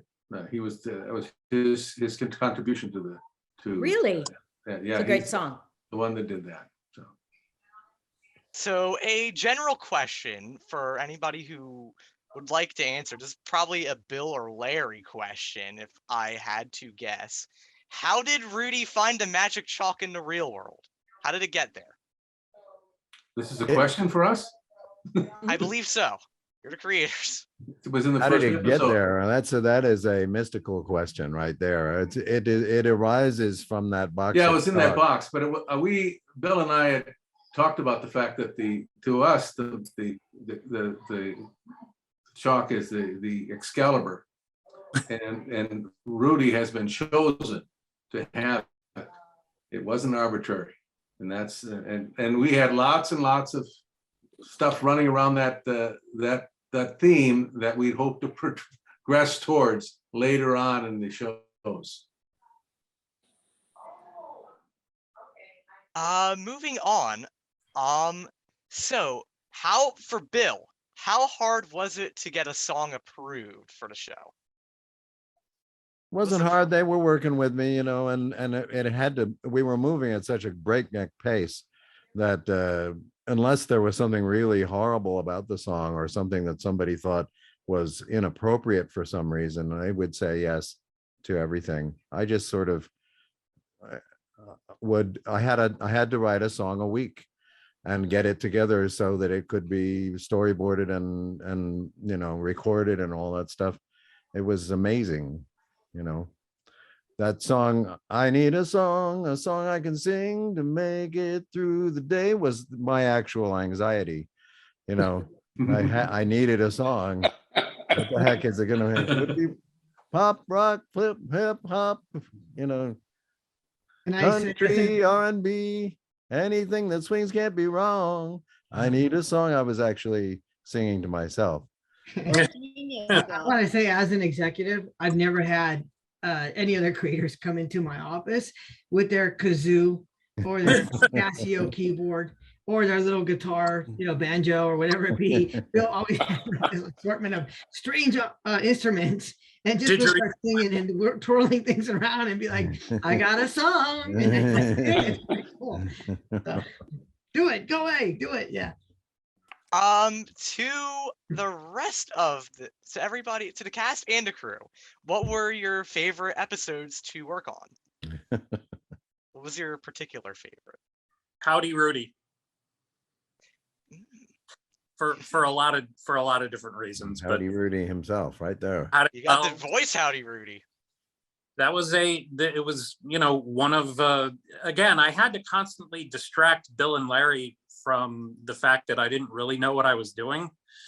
So like that, I got really good at pitching, and when I pitched the storyboard for Howdy Rudy, I did this voice that I can't even do anymore.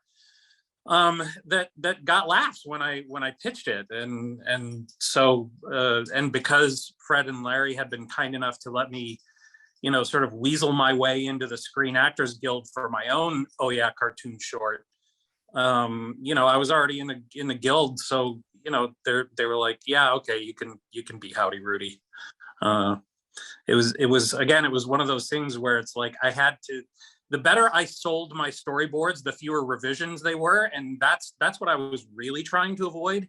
So, like I said, any kind of vaudevillian clown-like song and dance I could get to distract anybody from wanting to make revisions. That's what I would do. And like I said, Howdy Rudy was he was such a rich, fun character that it was easy to slip into those shoes. But yeah, it was also by the way, it was also a really fun show to storyboard.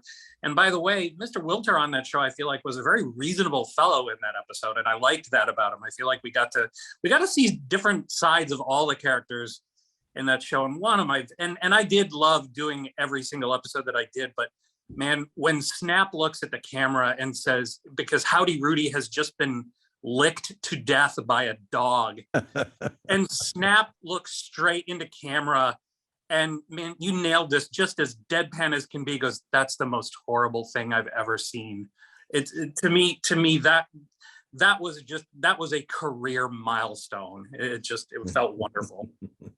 Now, moving on, my producer is telling me that we have a clip of Howdy Rudy ready to go, so we're gonna get that queued up real quick.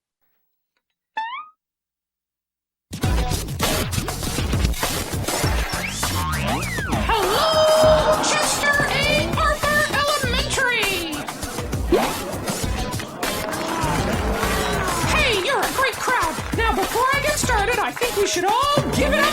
time for Mr. Horace Winter, who has done a too cool for school job of putting this whole talent show together. I've watched this episode so many times and I just now notice his air humping. Well, that was always Bill with his songs. You always had to have these characters dance, and I can't dance, so I always had to get reference for that stuff. So Didn't we have an episode with we talked about the Jorge Gutierrez one earlier, which was the Halloween one, which had an awesome song to it, and it was really outstanding. But then we also had Bill Plimpton do an episode, right? Yeah. And that was an amazing piece in that episode where Bill Plimpton actually did the animation for it, correct? That is true. We had a guest animator. Do other shows have guest animators? Does that ever happen?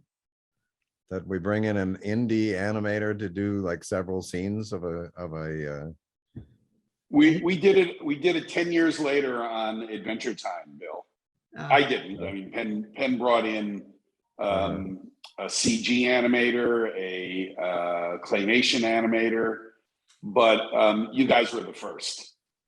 Okay. I don't recall doing that often. I mean, we had brought in guest painters and guest designers and stuff that would have their own style and cast them specifically to their work, but not that so much. Now, the next question I want to ask, because this has been blowing up in the chat. So everybody wants to know, Bill, about chalking up, quote unquote, turning the chalk, if you say in ChalkZone for too long, because it's been told that you had this plan for season 5, especially with a human creator that Scrawl teams up with. Tell us about that. It's a notion that I have that I would love to follow up on and do, in which the idea is that if you stay more than, let's say, 40 hours in ChalkZone, you turn to chalk and you lose your human abilities, and in order to get out of it, you would need some sort of magic elixir. You would have to get back into the real world and avoid being, because there's all these dangers for chalk creatures, getting hit with water, for instance, getting erased, and so it's a plot. It's a big Uber story that I'd like to pursue. Very terrifying and really good for this nation and what we're going through to have that enter the children's worlds. Yeah. Which is why Bill and I made good teammates. Yeah, Larry and I were kind of like the Laurel and Hardy of TV showrunners for animation, because Laurel and Hardy were put together. They weren't a team, and then I can't think of the guy's name. Has anybody got it in their top of their head? The Senate, Matt, was it? Max Sennett, or it wasn't Roach, was it? Hal Maybe Roach. it was Roach. Yes, it was Roach. Yes, he put Thank you. the Laurel Old and Hardy dad. together. Yeah, Old father. you can find Laurel and Hardy in separate movies. That's Stan Laurel. Look at that. There's Oliver Hardy. But then they came together as the great team, and I always think of me and Larry as that. It worked. Now, speaking of stories, the next question: how did the 1 hour special, the big blow up, come about to be, as it being the big 1 hour episode that it is? Well, you got to have a 1 hour episode, and so that was Ford Riley and me. We split it, and in terms of writing, and it was a big sweeping historical drama of things going on in ChalkZone, and Geoff and I did the new theme song for that one episode, which was a quote of the regular theme song, and it was it was a disease that was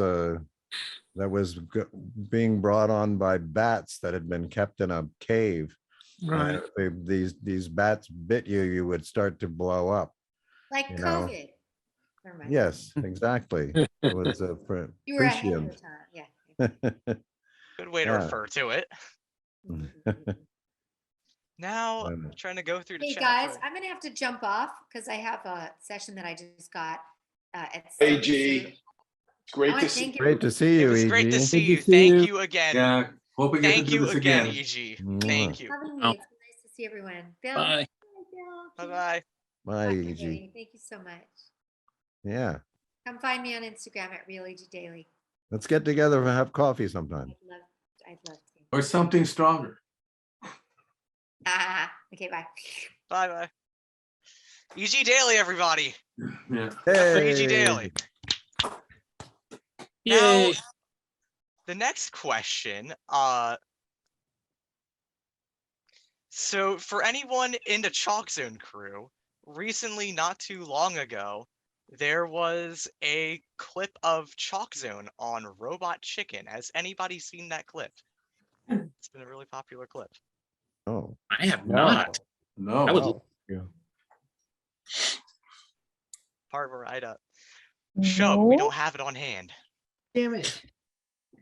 But speaking Hey, Jess Harnell is here. Jess Harnell's here. Oh, Hey guys. You're funny there. Hey, Jess. Shot better late than never, right? Exactly, exactly. How are you today? I'm really good, man. It's good to see so many familiar faces. Wow. Yeah. How cool is this? Hi, Billy. Hi, Larry. Jess. Look at this, man. This is great. Just missed EG Daily too. Oh man, I was watching for a few minutes. I couldn't figure out how to work my computer, which is nothing new. But I heard EG say goodbye, so I'm kind of filling in her. I'm actually in her house. She just doesn't know I'm here. Yeah. Welcome It'll aboard. be a shock. Well, we're in the Q&A session right now, so Beautiful. I love everybody, if Q&A you have any questions for Jess Harnell, feel free to send them in the chat. What's Jess' looking so favorite good showing up? episode? That would be the first one. So next question for Bill and Larry. Was there ever the thought of releasing a ChalkZone soundtrack? I want to listen to more of these jams. By soundtrack, do you mean the wonderful music that Jeff and Guy Yeah. Moon and created, or do you mean the songs? Either or. Or you talk about the track, the actual dialogue tracks. I'm assuming because they meant jams, they wanted music. Yeah, then I'm sure it's going to be fun. Yeah, music. Okay. Well, underscores, Yeah. they were pretty complex. I mean, in 1 minute, you could make 10 changes and go, Yeah. they're so complex, some of them. They were interesting though. There is a podcast that Jeff and I think Jeff, you sent some tracks to, but I sent some tracks yesterday. Oh, good. And it's called Cartoonish Weeb, WEEB. So I sent about an hour's worth of score tracks. So the soundtrack album has been released. Someone will end Unbeknownst up to bootlegging Nickelodeon. it onto Spotify. Yes, it should get onto Spotify so people can listen anytime they want. I've Yeah, but always the- asked Bill to get his stuff on Spotify. So Yeah, the songs need to be released. They do. That really is the focus of the music. So I just put in the chat a Reddit link to this Robot Chicken scene, which I've never seen before, but Reddit had it. I'm really curious. I'll ask my producer if we Sure. want to play it. Sure, But in the sure. meantime, Jess, what's it like playing Rudy's dad and Chalk Dad? This was a whole Well- magnitude of other voices in the show. You know, the thing is, man, that it's been, I don't remember what I did yesterday, so it's been a couple minutes since we did ChalkZone, but all I know is that until we did this show, I always had sort of a big brother relationship with EG Daily because we've always been good friends. So making the transition to her dad was easy. Making the transition to being from like Wisconsin or wherever, I think it was Wisconsin that they were from. Bill, where was I from on this show? Larry made up was Minnesota. There it Yeah, is, Minnesota. Oh Plains yeah, of you know, being Minnesota. from there, that was the tricky part. Being from someplace else, being EG's dad was real easy. Yeah. It's the epitome of what the Midwest was like. So Exactly. I just always thought it was funny because I think me and Easy are about a year and a half apart. So I'm like, how did this happen, man? I must have started really young. Yeah, we all did. Yeah, we all did, right? Bill, we would have never been able to put up with the energy. I tell you that. That's true. Bill and I were looking at some cartoons that are being made today, and looking at the plots, and we were sitting together one day and said, "You know, Bill, we're writing way too much into this cartoon. We're putting A and B plots into cartoons." I said, "What the hell? No one's appreciating this." Bill, could you tell us how Insecticide came to be?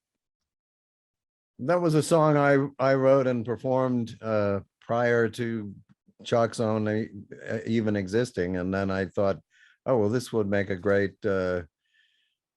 episode. And I had done a cartoon for Oh Yeah called The Feelers, which was about a band of insects. So we had an episode in ChalkZone where everybody shrank and went down and saw this gig that the insect band, similar to The Feelers. Jeff and I did The Feelers. Yeah, that's right. Moving on, I've been told we have a special presentation.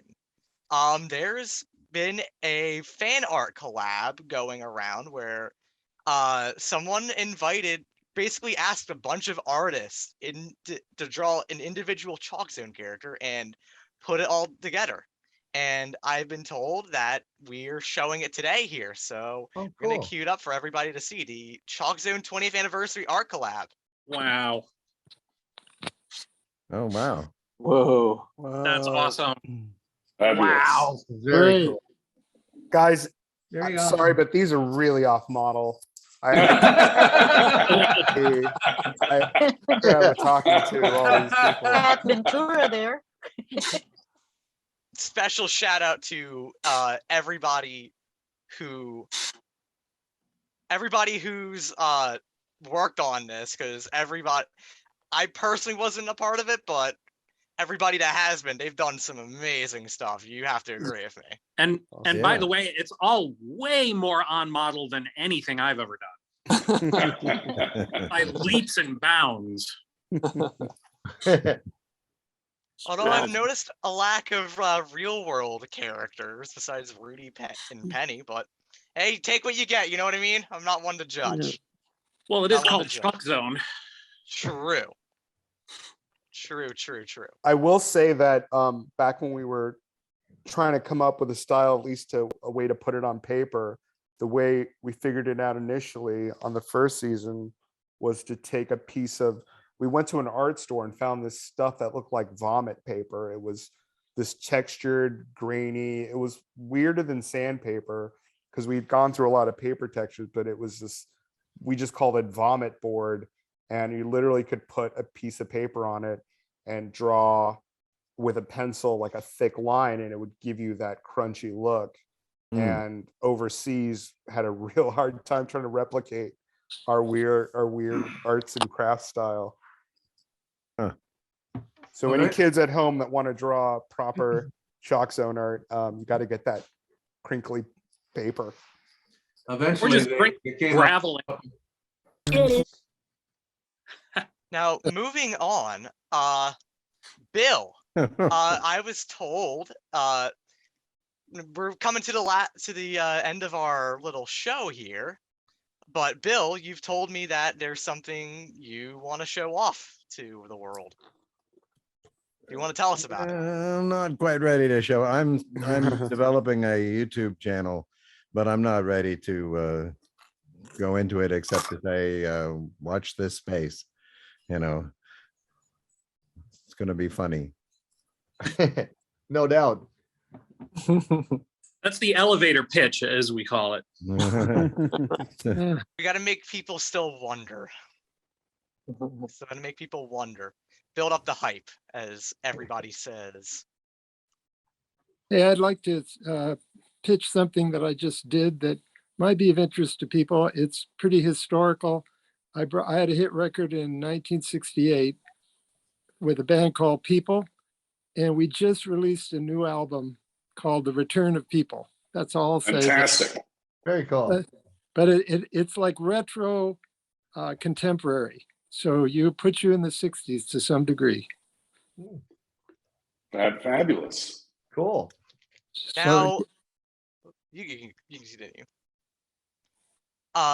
Now the last special treat I have to show off today. We have an alternate ending to Time to Go Home, which was actually supposed to be the closing act to ChalkZone, as you will. So now I give you the never before seen alternate ending to Time to Go Home to close things off for the night. It is the responsible thing to do. Thanks for clapping. Yes, we always knew this had to happen. Just like that. Time to go home. We've had fun. We've sung you every song that could be sung. But now we're done. Time to go home. We think of you as a friend to the end. You're just like family, it seems. But now we're through until you come again to catch our show. We know that we can only see you in our dreams. The house lights up, and if there's any juice left in your cup, then bottoms up. Time to go home.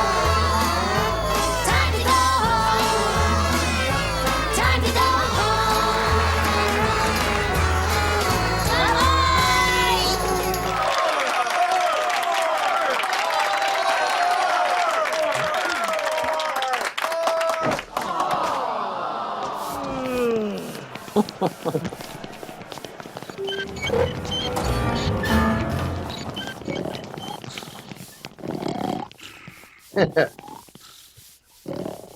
That's great. I'm that guy. Fabulous. That is awesome. There's Jess.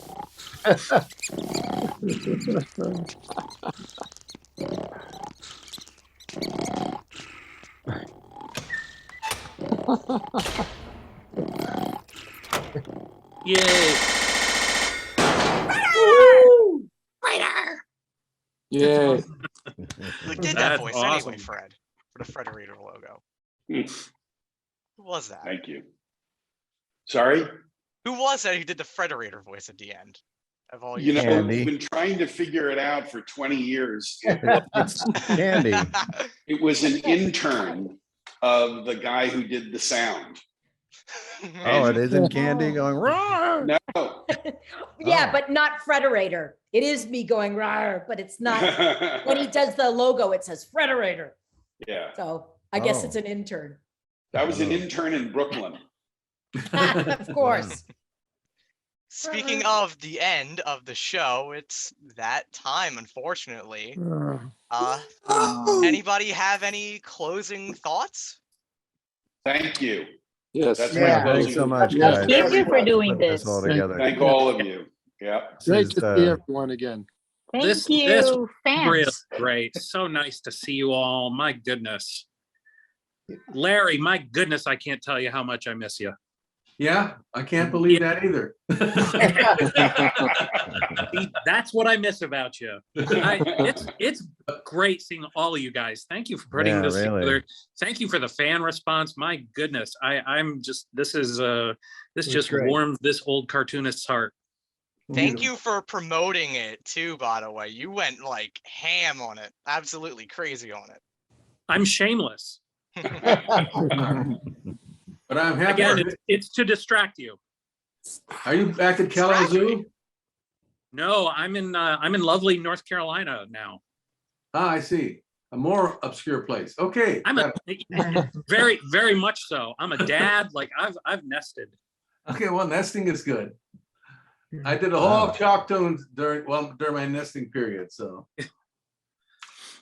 Take care, everybody. Guys, thank you. Yeah, Real thanks quick, for coming, everybody, and real quick, thanks to everybody, Rebecca and everybody. Michael and Espen. Love you guys. Everybody. Bye. The cast and crew of ChalkZone. Richie. Take care, everyone. Stay Hey. safe. Cast and crew of ChalkZone, everybody. And I'd like to Bye. give a It's all right, special. Rebecca. I'd love to give a special shout out to my producers, Michael Hilliger and Espen Knight. Without them, this event would have been possible. So everybody give a round to them. Yay, good work. Thanks. Go, I'm, Mike. I'm glad I was able to help out with this project. Thank you all for doing Zigga, it. zigga, Bye, oh, guys. Thanks, guys. Yeah. And we have a Stop special rolling. credits reel too, ready to Bang go. a beer for with anybody every who's single sticking one of you. around. Here's for Bye. everybody. I'm Rebecca Beauregard, and thank you again for watching. Have a good night, everybody.